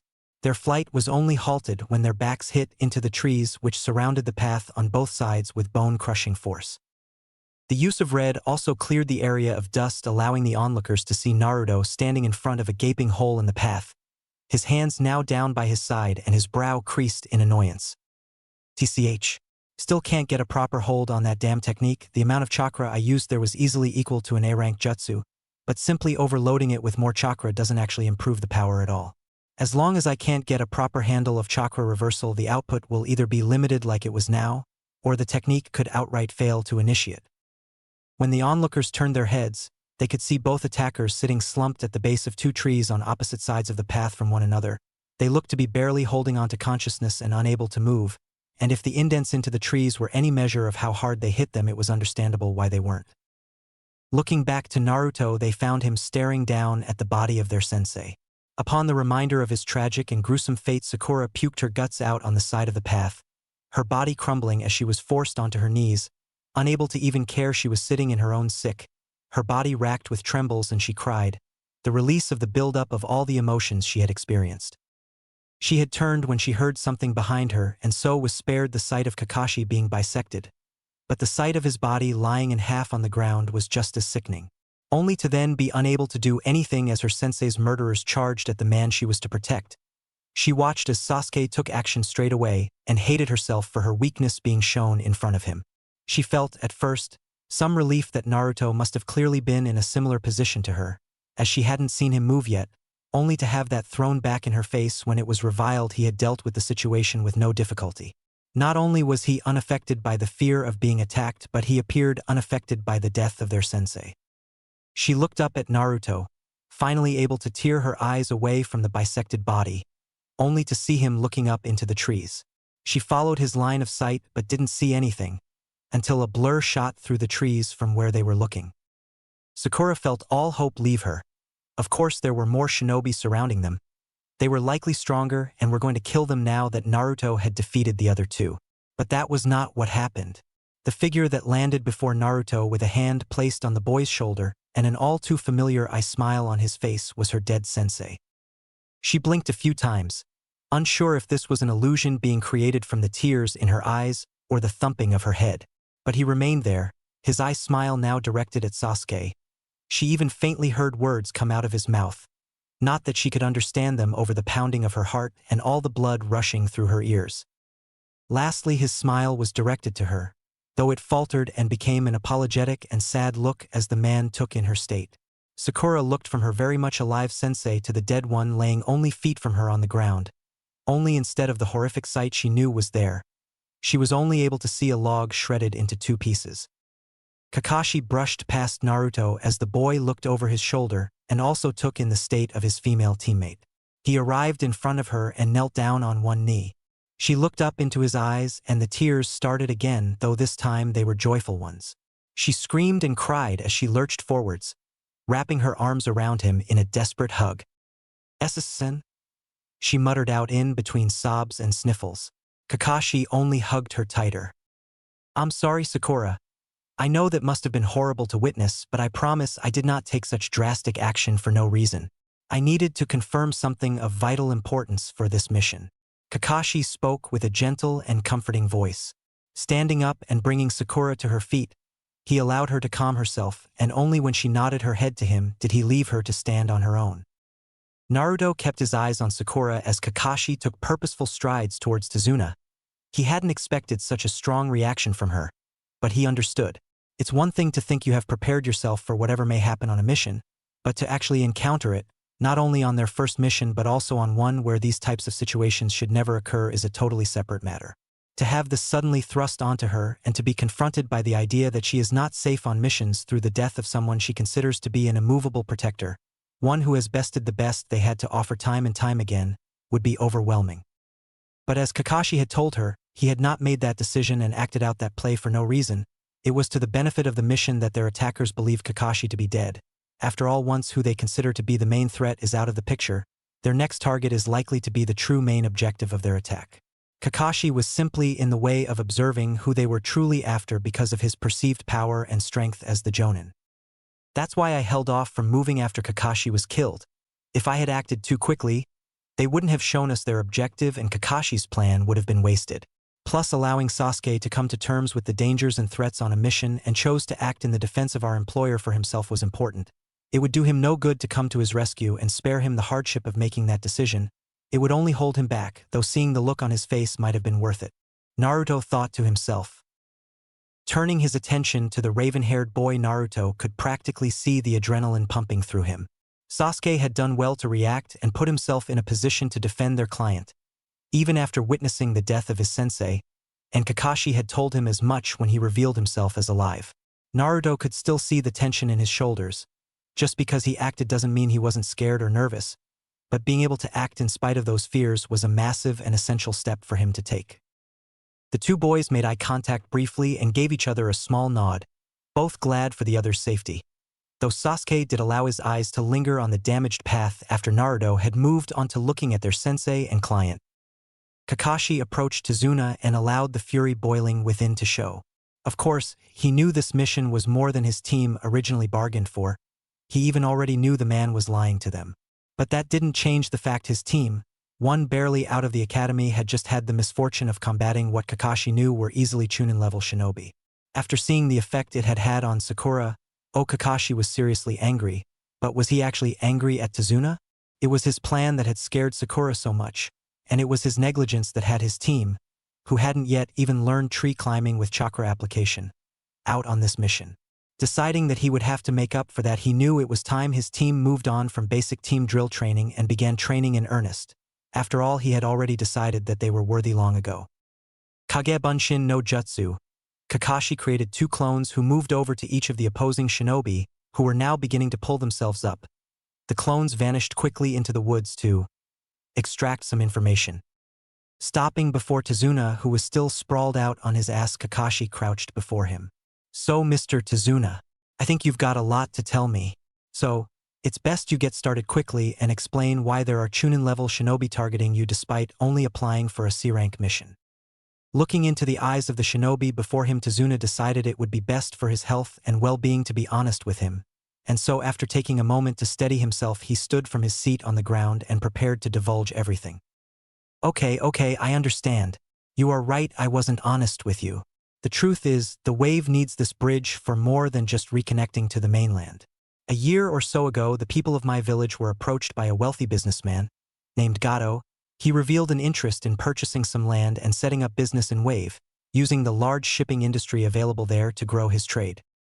The rest of Team 7 now gathered around Tazuna as well, and at the name Gato, Sakura perked up. "Gato? You mean Gato of Gato Company?" Sakura exclaimed. "That's right," Tazuna confirmed. "Gato is one of the richest men in the world, possibly the richest outside of the daimyo, feudal lords, and royal families. At first, many of the people thought this would be a good idea and readily sold him property. They expected that there would be a boon in traffic through the island from ship crew if trade and shipping were to increase. However, Gato used the small foothold he had garnered to monopolize the land of waves." Tazuna paused, then with a slight tremble in his hand took a drink from his flask. He continued on with his story after composing himself and taking brief comfort in the alcohol he always carried. He set about isolating the country, firstly by taking control of the seas surrounding Wave. He used the pretense of trade and his shipping company to hide the fact that the waters were now crawling with his ships. No one could enter or exit without his knowledge and permission, and with no access to the sea, our isolation only grew. In controlling the sea, Gato controlled Wave. There was no food unless Gato provided it, at a cost of course. There was no fresh water unless it was bought from Gato Company. There was no medical treatment unless it was being paid to Gato. Our entire lives became reliant on him, and with that in his hands he could do as he pleased. Without any link to the outside world, no one knew what was happening in Wave. It was as if it was all taking place behind drawn curtains. Gato went about setting up ports for trade, using the island as a place to freely stop off and resupply. Usually, ports would charge companies for that, and the surrounding area would make revenue through shops and hotels for the ship's crew that would need rest and provisions. However, with Gato controlling Wave as he does, he could do it for free. But of course, trade isn't all Gato deals in. "What do you mean by that?" Kakashi asked. Naruto assumed he already knew the answer to that but wanted Tazuna to explain it himself. Gato is known for his wealth and his successful business Gato Company. But that's only the surface of everything that man deals in. He's a disgusting man who cares only for his own wealth and status. He has aspirations of becoming so influential that he gets invited into the daimyo's courts, where he would be practically untouchable. To achieve that goal, he has his hands dirted in anything you can imagine: drugs, money laundering, human trafficking, prostitution, and slavery. They are all but a means to an end for him, only something that will quicken his ascent in the world. Wave is a suitable base to run his dealings through, not only because of his control over the people but also its geographical advantage of being isolated. He can do as he pleases without fear of being outed for his crimes. The more Naruto listened, the more he was certain the Hokage already knew of the situation in the Land of Waves, Gato's corrupt dealings, and the potential danger he posed if he was looking to expand his sphere of influence into Hai no Kuni. and that he and Kakashi had an overarching plan that went beyond Team 7's mission to simply escort and protect Tazuna. In helping them to establish a connection with the mainland while also defending or liberating them from this Gato, we also establish a measure of gratitude and build trust. It's likely that the first people they will seek out to trade or do business with in the future will be the home of their saviors. So, we're here to establish good rapport and forward the Leaf's interests through an alliance with the liberated land of waves. But in order to successfully complete our mission, Gato will need to be dealt with. A cancerous tumor like him would only continue to come back and haunt you unless it was completely removed. And if he's posing a threat to Konoha and Hai no Kuni in the future, then getting rid of Gato looks like we're helping the people of Wave to an outside spectator, but is also of benefit to Konoha. Not bad, old man, not bad. Just as Naruto finished that thought, the two clones of Kakashi returned from the woods, each of them dragging the men who had attacked them back towards the main group, where they unceremoniously dropped them by the feet of Kakashi and Tazuna before poofing out of existence. Kakashi seemed to close his eye to ponder something briefly before he began speaking. Well then, allow me to introduce you to Gozu and Meizu, who together are called the Demon Brothers. These guys are, or were, Chunin-level missing ninja from Kirigakure no Sato, village hidden in the mist, who went rouge after their resistance made a failed assassination attempt on the Mizukichi. That particular piece of information caught the group's attention. They were tasked by their leader to assassinate Tazuna during his return trip. It seems Gato is getting antsy about the bridge's construction and wants to cut the progress off at the head. And by head, I mean your head, Tazuna. Kakashi continued. It's not surprising that he would target Tazuna, but if he's so nervous about the bridge, why not just destroy it? Based on what Tazuna has told us, it's not like Wave could afford to start over if he did. Naruto asked. Kakashi looked to his student and pondered that question. After a moment of thought, he answered, as I mentioned, these demon brothers were sent after Tazuna by their leader. They took a suicide pill before I could find out their identity, but I did manage to find out that it's one of the Rouge members of the Seven Swordsmen of the Mist. The mention of that famous group caused Sakura to pale a little. She had learned all about them in history class. If you were to try and compare them to a group within the Leaf Village in terms of power, prestige, and notoriety, she could only think to compare them to the legendary Sannin, the three students of Sarutobi Hiruzen, their third Hokage. They were the most powerful subordinates of their respective Kage. But both groups had produced less than stellar people. Kakashi continued, if Gozu and Meizu are under orders from one of the seven, it's prudent to guess that they've split up for a reason, one forced to deal with the target, in this case Mr. Tazuna, and another to work on something in the Land of Waves during his absence. Could be that you're exactly right, Naruto, and that the bridge has been targeted, but I think it's unlikely. I believe Gato wishes to crush all hope and ideas of a resistance. By killing Tazuna, he makes it so Wave no longer has the will to continue building the bridge, but also kills the only person with the construction skills to do it. Allowing the unfinished bridge to stand means there will always be that massive looming reminder for the people of Wave that the last time they resisted him they suffered. Kakashi finished off. Now came the moment of truth for Kakashi. He was a little put off about continuing, knowing now that a member of the Seven Swordsmen could be awaiting them in Wave, but he also knew that his team wouldn't be the only ones on this mission. The Hokage wished to free Wave, and so was sending an ANBU team to infiltrate while Kakashi and his team distracted Gato and pulled his attention. Without his team continuing, the Black Ops mission couldn't continue either, but forcing Genin to face a foe of this caliber should be fatal, a complete suicide mission with no hope of victory. But his team weren't ordinary Genin, were they? Naruto. Kakashi spoke, getting the boy's attention. You said you were willing to talk about your abilities, and I have no reason to doubt you on that, but we haven't got around to having that conversation yet. Whether I even give you the option to decide if you want to continue this mission will depend on this, so really consider it. Could you support me in a fight with one of the seven, without putting your life at risk? With Tazuna having explained the current situation in the Land of Waves to Team 7, they now had a choice to make, well, at least the illusion of choice. Naruto had to admit Kakashi had played this out nicely. Technically, if they were following protocol, in a situation like their current circumstance, a team unfit or unqualified to handle mission parameters exceeding that of the original mission should turn back to Konoha or request backup. However, with the defeat of the now identified Demon Brothers, and the knowledge gained from their interrogation, that an even greater threat awaited them, it complicated things. A threat of this magnitude should make it a no-brainer that they should return to the village. After all, their client had grossly misrepresented the level of this mission. However, there was clearly more to this mission that he and his fellow Genin were not aware of, and it was apparently hinging entirely on Naruto's capabilities. Kakashi doesn't know my limits. He has an idea only based on what he's seen from me in training and one brief encounter with enemy ninja. He's working with an unknown variable, one that has the potential to sway his decision both ways. He wants to continue in order to fulfill whatever task the Hokage has delegated to him, but he also won't endanger our lives if we cannot stack up to it. He likely hadn't expected to encounter a shinobi powerful enough that he couldn't handle them comfortably by his lonesome, and now that he knows there is someone of that caliber, he can't guarantee that he can protect us. It'll hurt Sasuke's pride that he's been overlooked here, but he's weak in comparison to the enemy we will face, a more powerful than average fish, but still a baby. He can easily be eaten up by an adult fish of a lower caliber. That analogy was shit, Naruto, but the point still stands. Looking to his sensei, Naruto made his decision support you? I'd win. Team 7 waters surrounding the land of waves. Come on, quit pouting already, Sasuke. You're killing the upbeat mood we had going on. Naruto complained loudly. At least you're still on the mission. If it wasn't for me, you'd be walking home just now. Sasuke shot Naruto a dirty look for that, but had to concede that the blonde was right. Kakashi had only allowed the team to debate on continuing this mission because Naruto had convinced him that he could measure up to the Jonin if need be.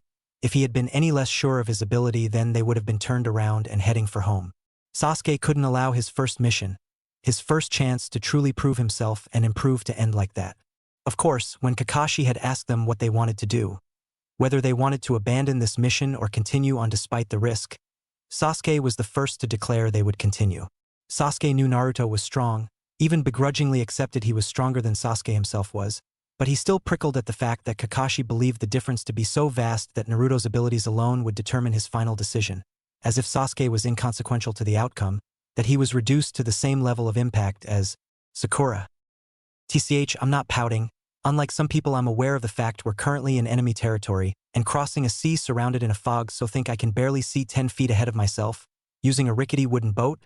Or did you forget we're sneaking back into a country that's supposed to be on lockdown? Sasuke asked, his voice failing to hide his turmoil. Sasuke was right about that. Team 7 along with Tazuna were currently huddled together in a small fishing boat likely only meant to fit 3 or so people. They were being ferried over the water by a man from Wave that Tazuna knew, the same man who had smuggled Tazuna off the island. The man looked terrible. His ragged clothes hung loosely around an unhealthily slim figure for a man of his size. He had a straw hat on his head which was tilted down so low it would be impossible to make direct eye contact with him, though despite that the man still swiveled his head around so frequently one would think he was watching a tennis game. He was reluctant to accept so many people onto his boat when they arrived at the meeting point he and Tazuna had agreed upon, though after some persuasion from Tazuna he did eventually grant them all access. Just as Naruto was about to reply to Sasuke, something else grabbed his attention away. Asterisk whistle asterisk, that's one fancy bridge you've got there. Impressive considering it's just you and a ragtag group of men from the island, Naruto said, genuinely impressed. At his comment, the rest of the group turned in the direction he was facing and were met with the sight of fog. What are you talking about, Naruto, you idiot? I can't see anything through this fog, Sakura complained. Give it a second, you'll see in 3, 2, 1 inch. See wa. Sakura began before being silenced as the boat traveled past a massive structure rising out of the sea. Its presence so looming Sakura wasn't sure how the fog had managed to hide it at all. It was the support for the bridge rising out of the water and up into the sky before vanishing back into fog. It marked the furthest point the construction had reached out into the sea. Tazuna looked to the bridge and was silent for a few moments, simply looking up and drinking in the scale of his own creation. There she is. This is what will free us from Gato and his corruption, Tazuna spoke. It has to, he added under his breath before taking a drink from his flask. He looked at the blonde boy and spoke to him after wiping at the drink dribbling down his chin with the sleeve of his coat. Hey kid, how did you see that before any of us could? Your pink friend might be annoying, HUI, Sakura interrupted. But she was right when she said we couldn't see anything through that thick fog. Tazuna continued after the interruption. Well, I'm glad you asked. I was actually just dying to reveal my trump card and all its secrets for any old boatman to hear. Naruto began sarcastically. The truth is. Naruto's joke died off before he could make it as something else in the fog grabbed his attention away. Tisich could have just said that, no need to be a prick about it, Tazuna complained. Shoo, Naruto hissed quickly, his attention still stuck somewhere beyond their little boat. Now hold on a second, you brat. I may owe your leader for you still being here, but don't think you can talk to me like the… Tazuna was cut off again by a shout from Naruto. Get down, he yelled, quickly making to forcefully shove Tazuna's head down to safety, but was beaten there by Kakashi, who had been watching Naruto like a hawk since his attention was pulled away into the fog. Kakashi was a seasoned jonin, one of the peak shinobi, standing only below the Hokage and remaining Sannin in strength and prestige.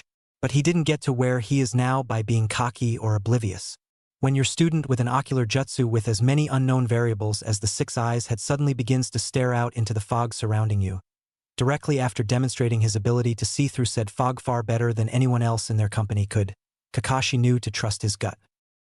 And trusting his gut in this situation had just saved their client from being beheaded by the massive cleaver-like sword that came barreling through the fog, directly over Tazuna's head, and lodged itself into the support of the bridge. The occupants of the boat attempted to collect themselves, but the panicked movements of Tazuna and their ferrymen threatened to capsize their small raft. Looking to where the sword had come from was a fruitless endeavor, so they focused their attention back to the sword now stuck into the bridge. It was truly massive, far bigger than any sword ought to be, with a blade easily as long or longer than any of the genin's bodies, and a handle to match that was so big it looked like it was designed to be wielded by 6 hands rather than 2. More alarming than the massive sword, however, was the man stood atop it. Naruto studied the man. He was tall, easily a little taller than Kakashi, probably around 6 feet 2 inches. He was shirtless, covering his arms, with some kind of cow-marked sleeves.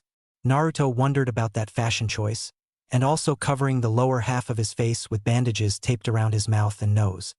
He wore a strap over his bare chest, likely used to carry his weapon, as well as pin-striped baggy trousers which were once again accompanied by the black and white warmers matching his arms.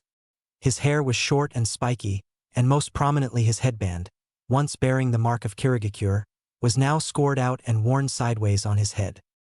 Kakashi had never seen one of the 7 swordsmen personally before, but based on rumors and word of mouth this was Momochi Zabuza. Can't say I'm happy to see you, but I'm not totally surprised you're here either, Kakashi said. Oh, did the demon brothers tip you off? Lucky the pests are already dead then, or they'd have suffered for it. The man now identified to the rest of the group as Zabuza spoke, his voice gruff and gravelly, giving weight to his words that would have promised torture to the brothers for their supposed betrayal. No, killed themselves before I got a name, but did give away they were under orders from one of the 7 swordsmen, Kakashi lightly corrected. Sakura paled, realizing that she was facing one of those demons she read all those stories about. The man only seemed to relish in that fear, though, as he looked over the rest of the boat's occupants behind Kakashi. Zabuza spoke once more. Well, considering their opponent was you and they've already paid for their failure with their lives, I'll let them off the hook. Chunin like them were never a match for you anyway. Kakashi of the Sharingan. Sharingan? Sasuke's mind was drawn out of the intensity of the moment, as that one word brought all thoughts other than why his lazy sensei was apparently linked somehow to his clan's birthright came to a screeching halt. Kakashi, though, didn't do anything. He began to move his hand upwards towards his slanted headband but paused and seemed to change his mind once more, dropping his hand. He still didn't move and didn't take his still solely visible eye off his soon-to-be adversary. After taking a moment to formulate a plan and run every possible action he could take through his mind, he spoke up, but this time not to the man before him. Naruto, Kakashi said, getting his student's attention. How did you know something was coming through this thick fog? Naruto too was keeping a close watch on Zabuza, not trusting the man to just let them plot quietly while waiting around. At first it was because the fog itself changed. Naruto began. The fog changed? I see. In what way did you perceive that change? Kakashi replied. There's difference between looking through a natural fog and one created by a jutsu. At first the fog was natural, but Naruto noticed straight away when chakra began lacing the mist. My eyes picked up on the chakra being pumped into it straight away. As clear as you see clouds on a blue sky, I noticed the change. But you can still see through it? Kakashi questioned. I can, was the confident reply from the blonde. Kakashi allowed himself a smile under his mask at that. Then Naruto's our trump card. If Zabuza used the ninja art, hidden mist jutsu, but Naruto's vision wasn't affected even with all the chakra floating around. Then we have an element of surprise to spring on Zabuza. At this level, my Sharingan could still penetrate it easily, but if he increases the chakra output, there would be too much interference. Making his mind up, Kakashi nodded and prepared to fight. "You done planning with the kiddies, Kakashi?" Zabuza mocked with sarcasm dripping from his tone. "Shame you've got such a handicap. I'd have liked to fight you properly. But this almost makes it too easy." "Easy? Who are you calling E?" Sasuke's quip was silenced by a maelstrom of malice smashing into him. Zabuza unleashed his killing intent, bored of hearing the children speak as if they were even real shinobi. These brats, they looked like they had never even killed a baby bird, let alone a human. Sasuke broke out in fearful cold sweats. Any remark he planned to make couldn't seem to force its way out his mouth, as if the words themselves were somehow afraid of this man before him. This was different from anything he had ever experienced before. Itachi was cold, efficient, and ruthless. He was the embodiment of the monster hiding in the dark shadows. He had mentally tortured Sasuke after the massacre of their clan, forcing him to relive the event over and over in a genjutsu. But Itachi also believed himself a noble, held himself like royalty.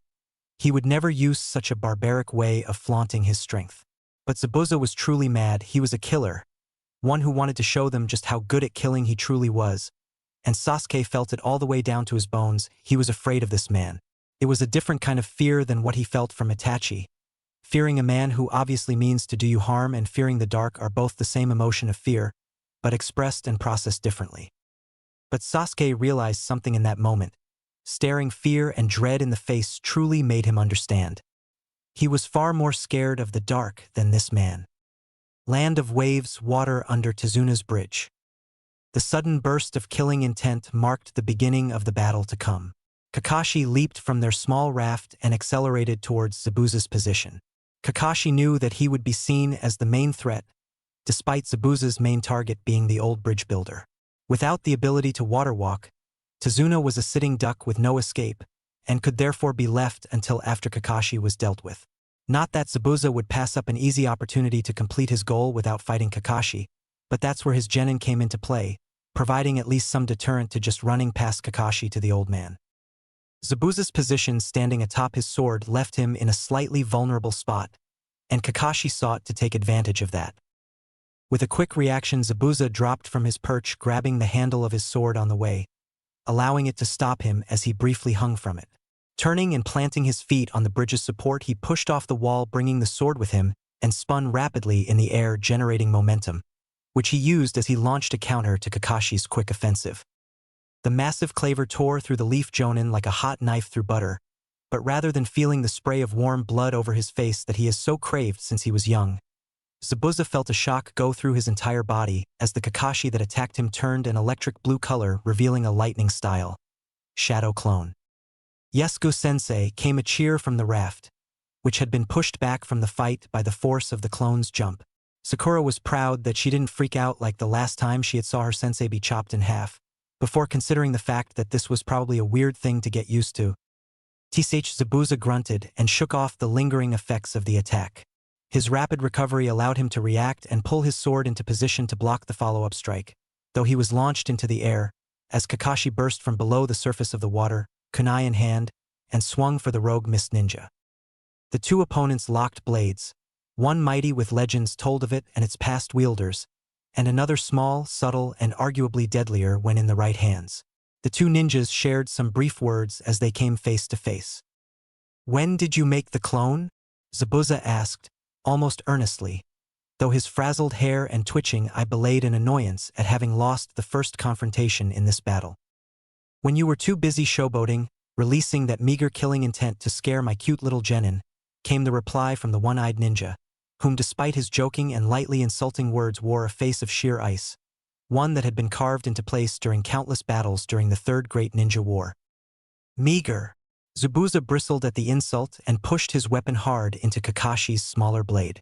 Though with both combatants being in midair with no ground to push from, he lacked the ability to generate enough power to slice through the kunai and into the insolent ninja as he had intended.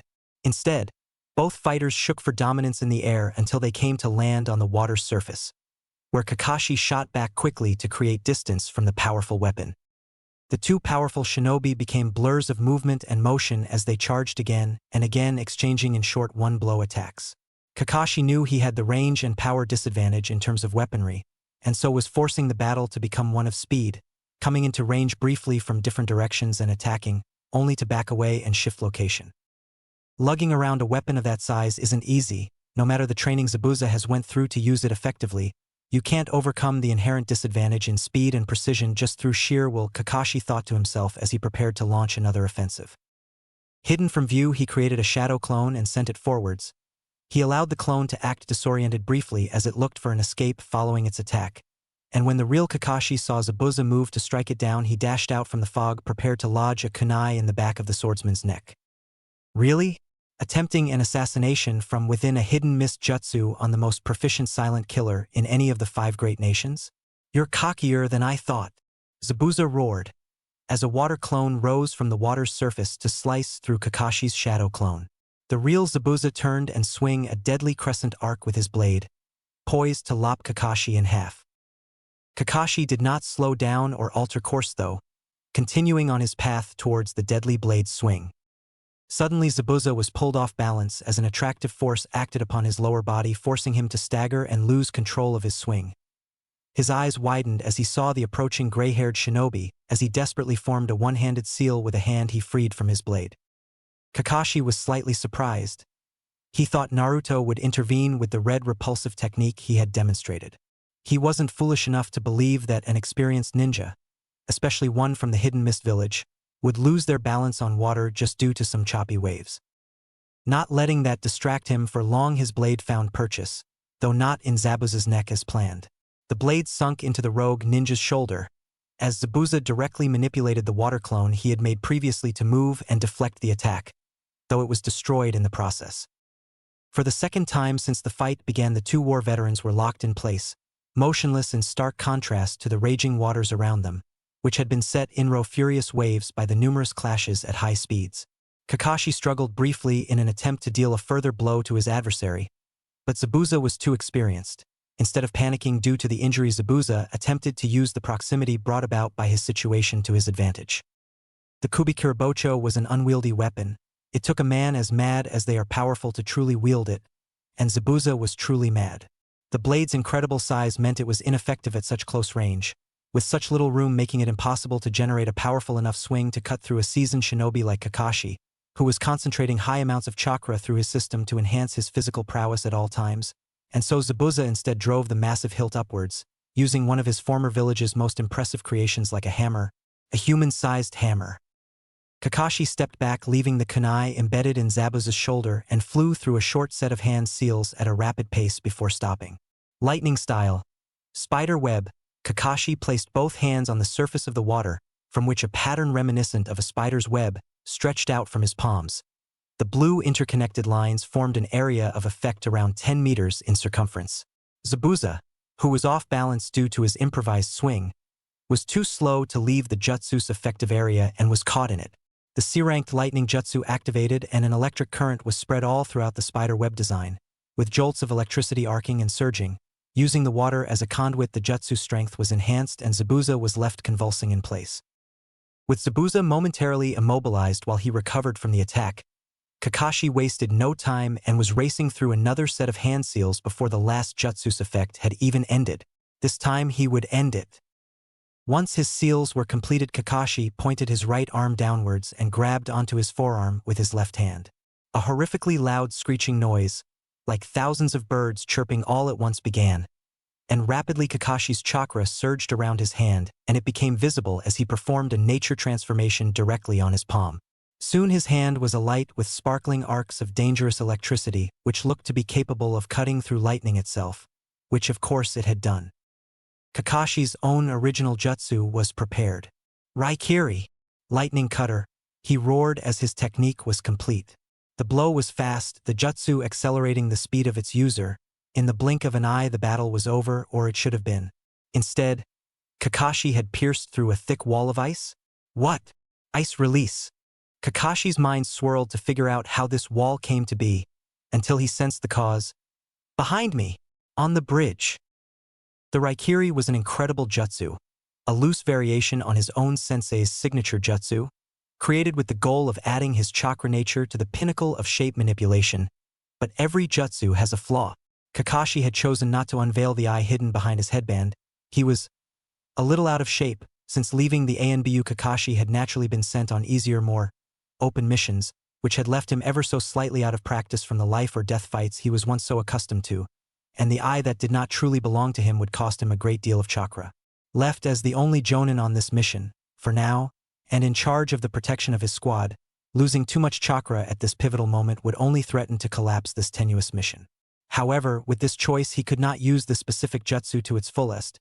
Even the shortest burst of movement, such as to move and pierce through Zabuza only a step or two away from him, caused a tunnel vision effect that made it impossible to react on time to new situations, and so instead of finding himself elbow deep into his opponent's chest, he was instead now locked up to the elbow in an ice wall that was beginning to rapidly spread over his entire arm, aiming, he could guess, to trap him. Naruto calmly watched the battle unfold from the small boat, now pushed quite far away from the confrontation by the powerful waves. "We're all dead. I'm going to die. I can't." What? Their small boat was frantic, with each occupant breathing and panting. Now freed from the killing intent that was directed at them, their minds were catching up to the situation they had found themselves in. None more so than the ferryman, whom had stopped shouting and resumed gasping for air, mouth opening and closing like a fish out of water, so desperate and yet frustratingly unable to gather any air in his lungs. Naruto spoke to him then, though he never moved his eyes from the fight that no other on the boat could see through this fog. "So how did that man, Zabuza, know we were traveling this way, I wonder? Of course, those two shinobi we met earlier were watching the path, waiting for Tazuna to return on the orders of the member of the Seven Swordsmen leading then, which has turned out to be our shark-toothed psycho here, so they knew he had left the land of waves. But how did they know we'd come this way, at this time, if we killed those two, devil bitches? Or whatever?" Naruto pondered aloud.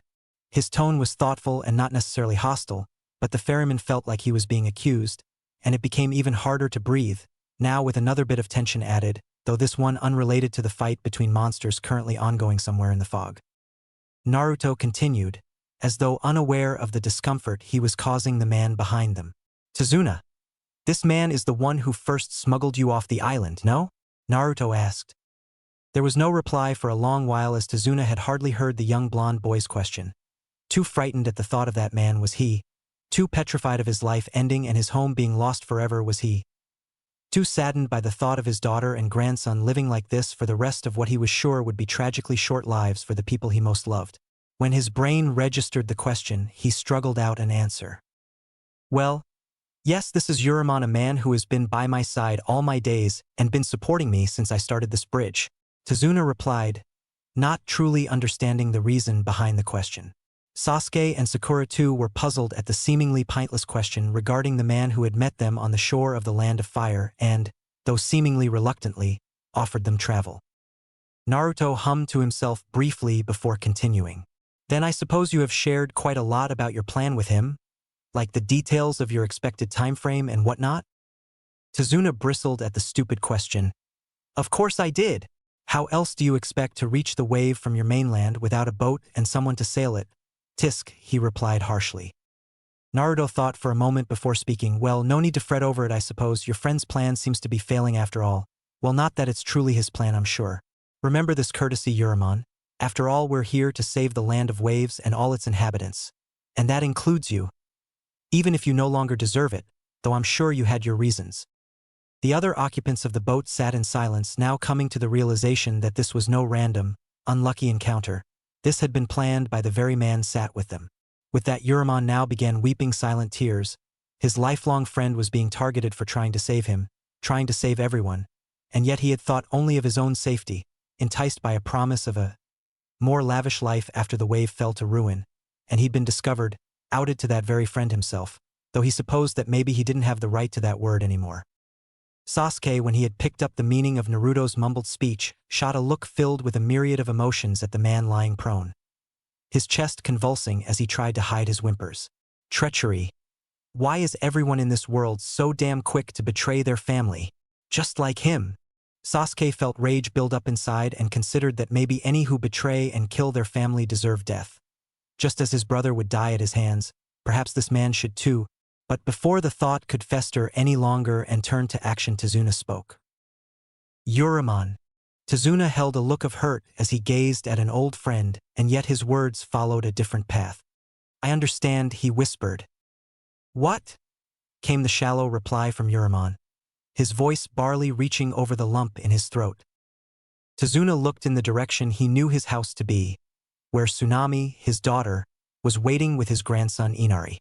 He thought of the man they had lost at the beginning of this revolution and the effect it had on their small family, and felt that perhaps had it been Tsunami or Inari that had been taken instead, maybe his will would have faltered. There is nothing you need to say to me, I understand. That fear of losing them drives men like us to do things none could begin to grasp. But I too have family, and it's for them that I am standing up to Gato, even if it makes us a target. What life is to be had in that place once that wretched man has pillaged it? Tazuna roared. Naruto paid it no further mind after that, leaving the men to argue over ideals they didn't have the power to uphold anyway, as he instead watched Kakashi perform a lightning-style jutsu that left Zabuza wide open. He paid apt attention when his sensei began molding an unbelievable amount of chakra into his hand and knew the fight was over.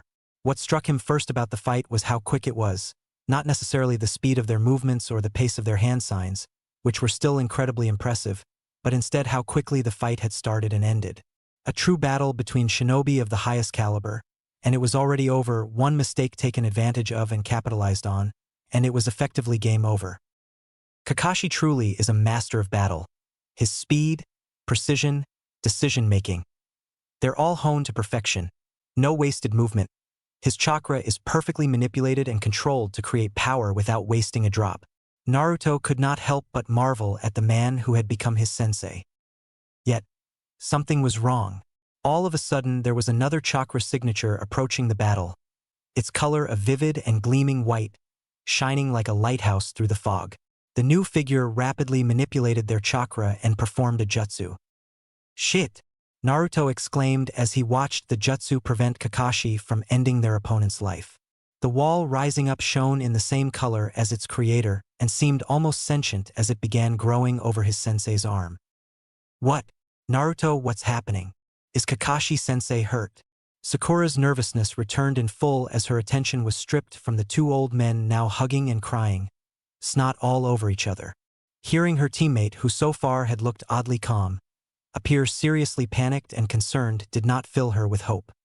She received no answer. Naruto watched as the new mysterious person landed near the fight, fearing that they would use this opportunity to attack Kakashi. His mind furiously attempted to come up with a solution. The boat had been pushed too far for his techniques to have the effectiveness necessary to save Kakashi, so he needed to get closer.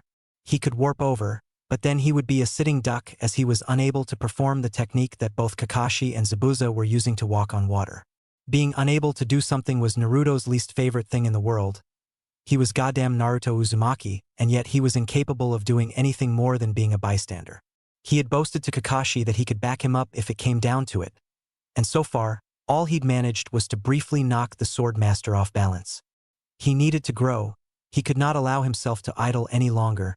His power was desperate to advance, to make him the strongest, yet he was being held back due to his own inactivity.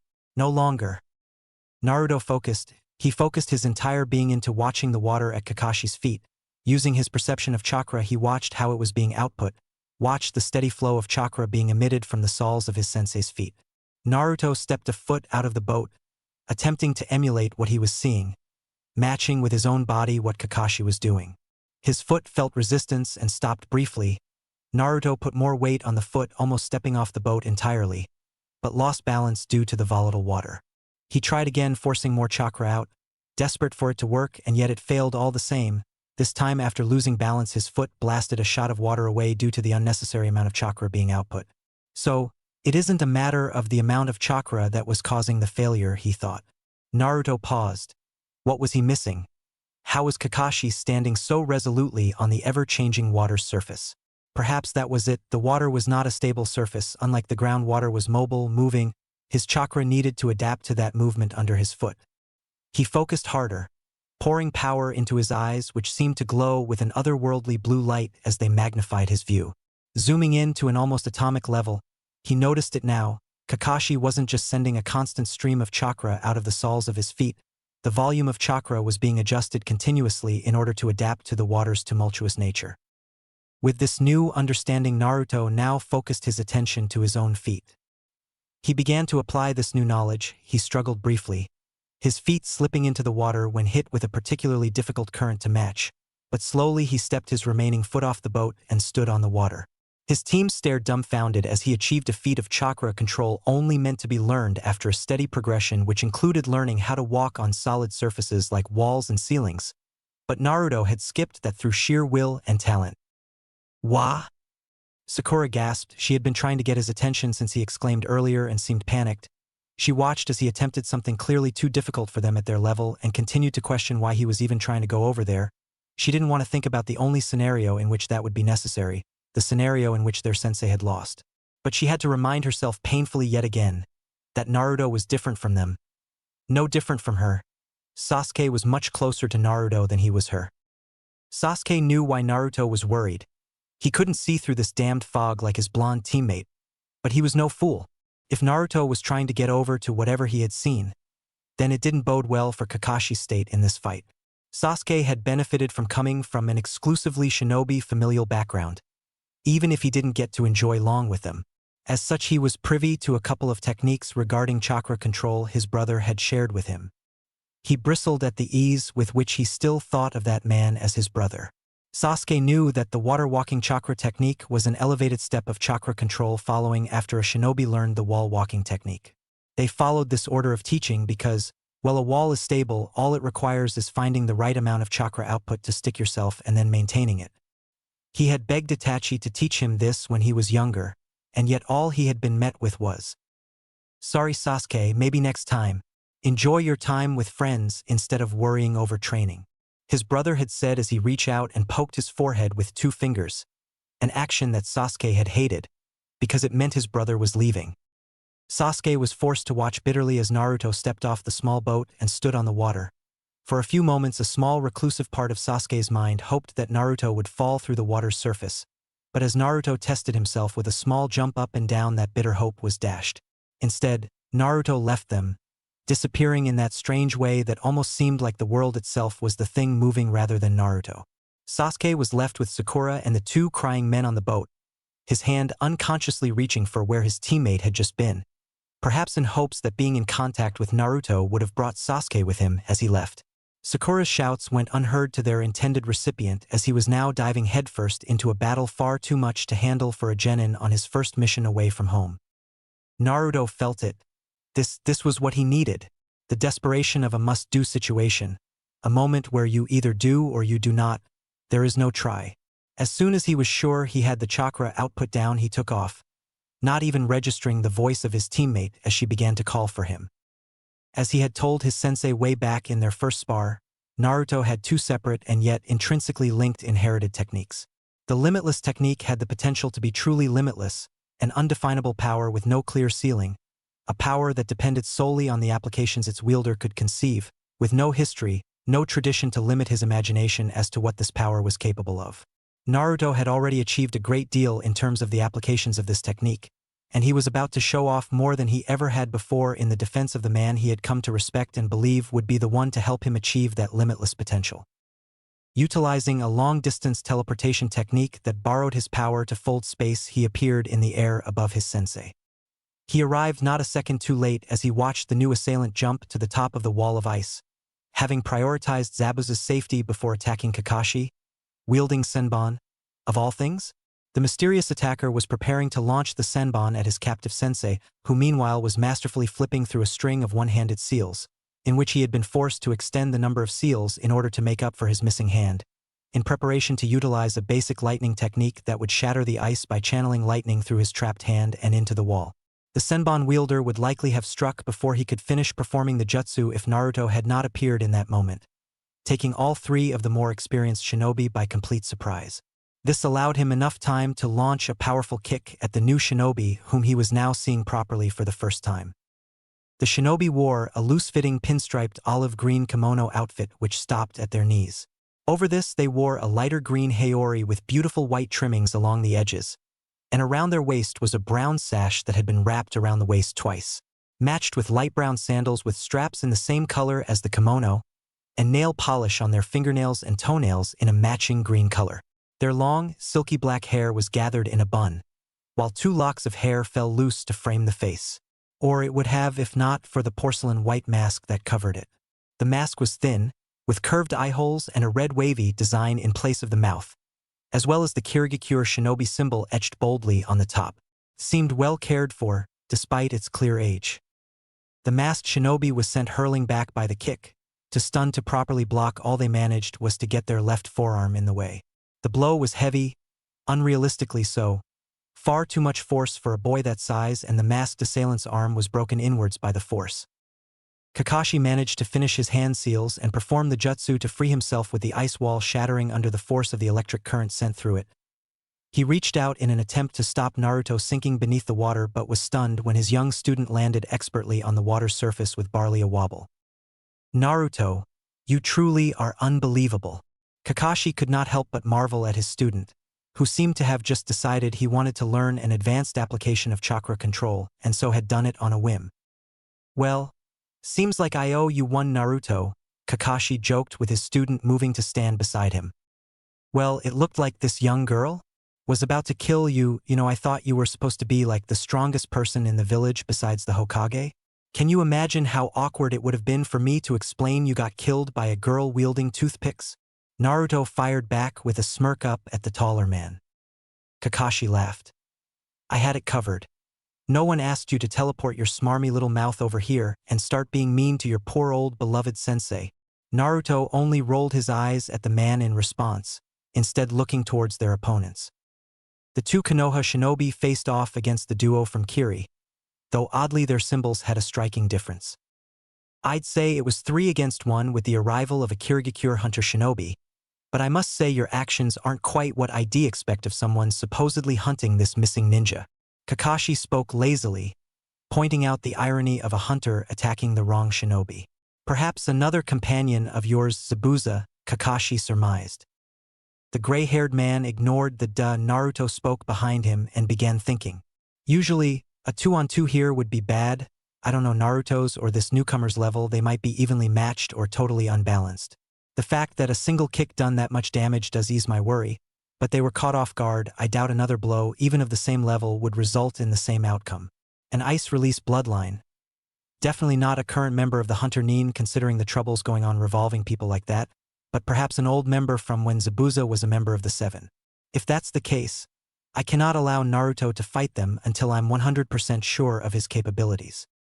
Perhaps you ought to rethink your strategy, Zabuza. We have the advantage here. If you go now, I can guarantee you your life. Of course, if you return to face me again, know that I will show no such mercy, Kakashi threatened, his voice carrying the weight of a man destined to lead the greatest and strongest of the hidden villages.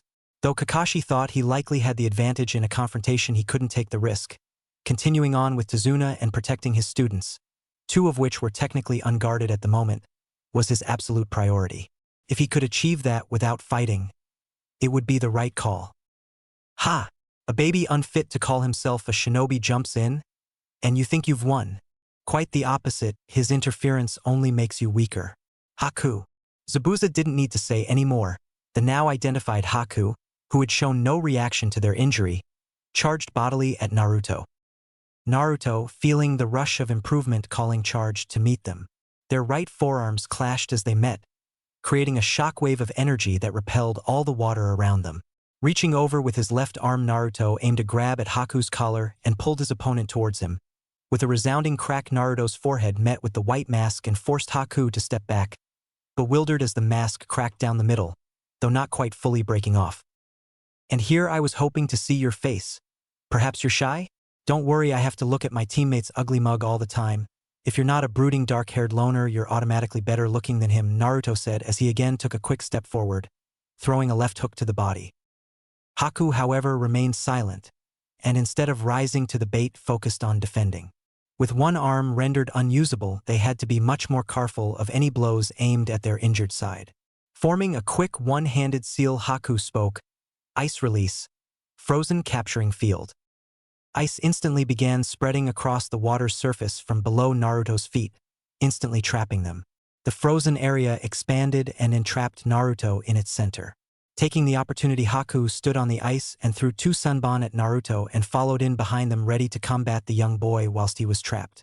Haku glanced over to make sure the copy ninja wasn't on his way to assist his young student and caught a glimpse of the man attempting to make his way over.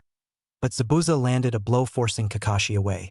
Sure that it was safe to combat the boy without interference, Haku charged at full speed. Naruto looked to his feet and laughed. An incredible home field advantage for you. Fighting on top of water like this, you must think it makes you capable of holding your own even with that busted-up arm. He stared at the incoming senbon and watched as they flew right towards his eyes. Yet he did not move even an inch. Before the senbon could pierce him through the eyes, they stopped. Left floating in mid-air, the 2 metal weapons appeared to have been halted by nothing. Haku couldn't believe it. What the hell? With no time to analyze the situation more thoroughly, Haku opted to continue the charge and fight. The 2 began exchanging blows. Haku opened with a straight jab, aiming to take advantage of the fact Naruto was locked in place. Naruto shot out with a left hand and baited the attack away. He continued on with the same movement, and after crouching slightly lower down to move out of the reach of the hand he just sent sailing over his head, he hit out with his left elbow, aiming for Haku's stomach. The ice wielder formed a sign and forced the ice under them to change. A sharp stalagmite-shaped shard of ice erupted upwards, aimed for the boy's gut. Haku expected him to abandon his attack and protect himself. Yet Naruto only smiled. Haku was sent skidding back almost to the edge of the floating iceberg they were fighting atop when Naruto's elbow landed. The boy's blows hurt. Haku couldn't understand why they were so painful. It's almost as though I'm being pulled into the blow at the same time, though it's irrelevant now that ice shard will have stabbed through his gut. Yet when Haku recovered, it was not to the sight they expected to see. The icicle was suspended, fighting against an unseen force in its attempt to run the boy through. Then it shattered, losing whatever unseen battle it had been having. Impossible. Barely a whisper, but the words escaped Haku's lips all the same. Naruto only grinned in response, flicking his fingers as if to say, "Come on." Cocky brat Haku couldn't help but smile beneath the mask. Just a little. This kid was in serious need of getting his ass kicked, and Haku would oblige him. Racing back in the 2 became a blur of motion, Naruto's feet still trapped in the ice. Naruto had the advantage with 2 usable arms, but Haku was throwing in kicks and knees for good measure. Naruto aimed an open palm strike at Haku's chin, which the mask-wearing Nin avoided with a tilt of the head, and threw a high kick in return aimed at Naruto's head. The blonde boy leaned his torso back so he was at almost a 90-degree angle to avoid it, but was left open as Haku turned the attack into an axe kick. Out of nowhere, the 2 senbon Haku had thrown at the start of the fight flew from their stationary position in the air and embedded themselves in Haku's knee. The speed they impacted with forced the axe kick off target, and it landed on the ground next to Naruto. Naruto shot back to an upright position and threw 3 quick attacks. Firstly, he hit Haku in the neck with a left palm strike, then threw a quick right into the body, forcing Haku to double over in pain. Then to end it, brought his left hand around the back of Haku's head, forcing the fake hunter to feel the full brunt of an uppercut that sent them hurtling away. The crack on the mask made earlier in the fight finally broke, and the top right of the mask fell away, revealing the eye of Naruto's opponent. Naruto watched as they sat up, and he finally got a good look past the piece of mask that had broken away. Damn, I was kinda kidding when I was annoying Kakashi about losing to a young girl. Sorry, I didn't mean to downplay your strength because you're a girl. I thought you were just a young guy like me. Naruto wasn't easily impressed with the looks of others. He was comparing them to himself after all, and there weren't many that could compete with him, at least he thought so. But he was certainly a little stunned to see the beautiful chocolate brown eye staring back at him. The eyebrows perfectly Chopin and her snow-white skin, Snow-white skin. Ironic considering the ice. Haku seemed to panic when she realized the mask was broken, but got over it quickly as her master arrived by her side. Haku! The man was looking rather roughed up and breathing heavily. Deep cuts ran along his abdomen and arms. An eye forced shut from swelling and burns along his torso from lightning-style jutsu. Yet he looked down in blatant worry at the shattered pieces of mask. Kakashi landed next to Naruto at the same time, looking decidedly less beat up than his opponent and yet still sporting some cuts, including a large one on his shoulder that Naruto assumed had been made by the Kubikure Bocho pushing down into it. Kakashi really should learn to stop trying to combat that stupid sword with just a kunai, Naruto thought derisively.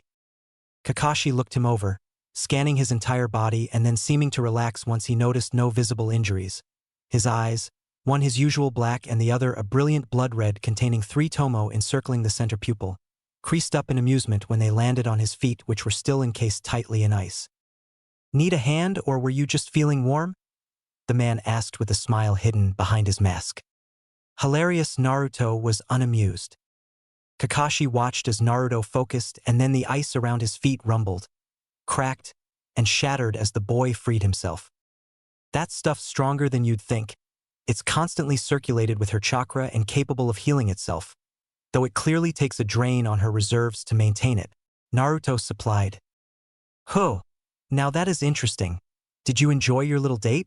Though next time I'd recommend not beating them up," Kakashi quipped. Naruto frowned at that. "Don't underestimate her sensei. She might have beat the shit out of me if she hadn't fought with one arm, and well, could actually hit me. You on the other hand might have been lucky enough to escape if you ran away." Kakashi made a placating gesture. "Yes, your ability is rather frustrating. And of course I meant no disrespect to your opponent. I've been on the receiving end of the ire of a woman so powerful, she could split a mountain with her pinky finger. Trust me, I make no suggestions or assumptions of power based on gender." The 2 Konoha shinobi turned to once again face down their opponents as a duo. This time, though, they definitely held all the cards. They watched as the rough-looking man helped his partner up and turned to face Kakashi. "Your brat's good, but Haku didn't go all out. Don't think it'll be the same outcome when we face each other next time," Zabuza grunted. The compliment to someone he hadn't even considered worthy of the title of shinobi grating on his nerves. "Next time? You speak as if I'm going to let you get away from me now. There won't be a next time." Kakashi stepped forward, eager to push the advantage now that he was sure Naruto was safe and could more than hold his own. "I'm afraid I'm not leaving you with a choice. I wonder if the other 2 on your team are quite as talented as that one, not to mention that bridge builder. Wouldn't want to fail your mission now, would you?" Zabuza stated as he began casting hand seals. Kakashi raced forward with no intention of allowing that but had his path blocked by an ice wall rising up from the water. The wall was made seamlessly and without any hand signs. That meant, however, that it was weakened, and so Naruto destroyed it easily enough with an enhanced kick as he appeared beside Kakashi, who continued onwards.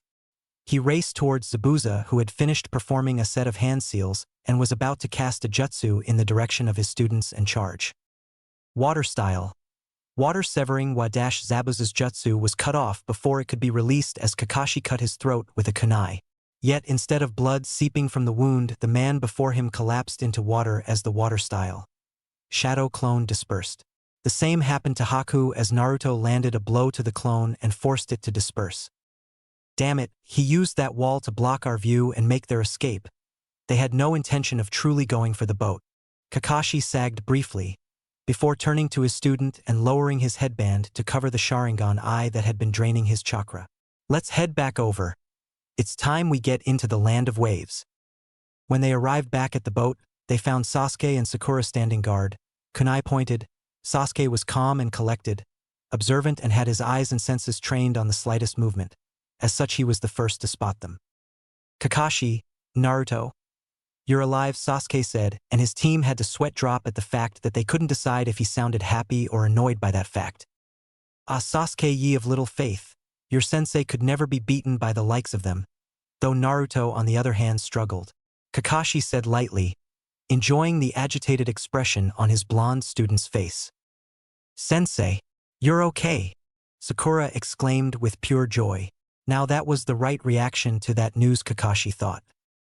"Okay, time to continue. We shouldn't be far from the landing point now, and we really have a lot to discuss going forward.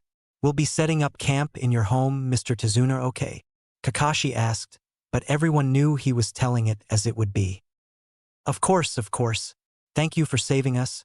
We'll arrive in no time, right, Yurumon?" Tazuna promised while looking to said man over his shoulder. The man looked better than the last time Naruto seen him. At least he stopped that crying of his. Naruto was apprehensive about the man who had clearly betrayed them and walked them into this trap. But Kakashi had only smiled when told about it and said what was done was done. If Tazuna had forgiven him, then Naruto supposed it didn't matter. It was Tazuna he'd tried to kill after all. The land of waves, forests at the shore. Zabuza and Haku sat on a tree branch. They had made an escape, and though it damaged his pride to run from those 2, it had been the right call. He looked to his ward and sighed. The broken mask was being held gingerly as though afraid to further damage it. It was going to break at some point. It was already so damaged, he said, trying to cheer Haku up. And you can kill that stupid loud-mouthed kid next time. The odds were against you from the moment he appeared out of nowhere and you took that hit to your arm. As he said that, he reached over and gently lifted the arm to look at it. Not as bad as it looks. More of a fracture than a clean break. Still, that punk's got some crazy power, beating Haku and without so much as a scratch. How did he manage that? Haku allowed Zabuza to inspect the arm. They were too busy replaying that fight in their head, staring down at the mask that had once belonged to Zabuza. He had entrusted that mask to me, and I broke it. I wasn't strong enough to protect it, to protect his dreams. Zabuza only sighed again and looked off into the trees. Time to head back. That little bastard's gonna give me such a headache.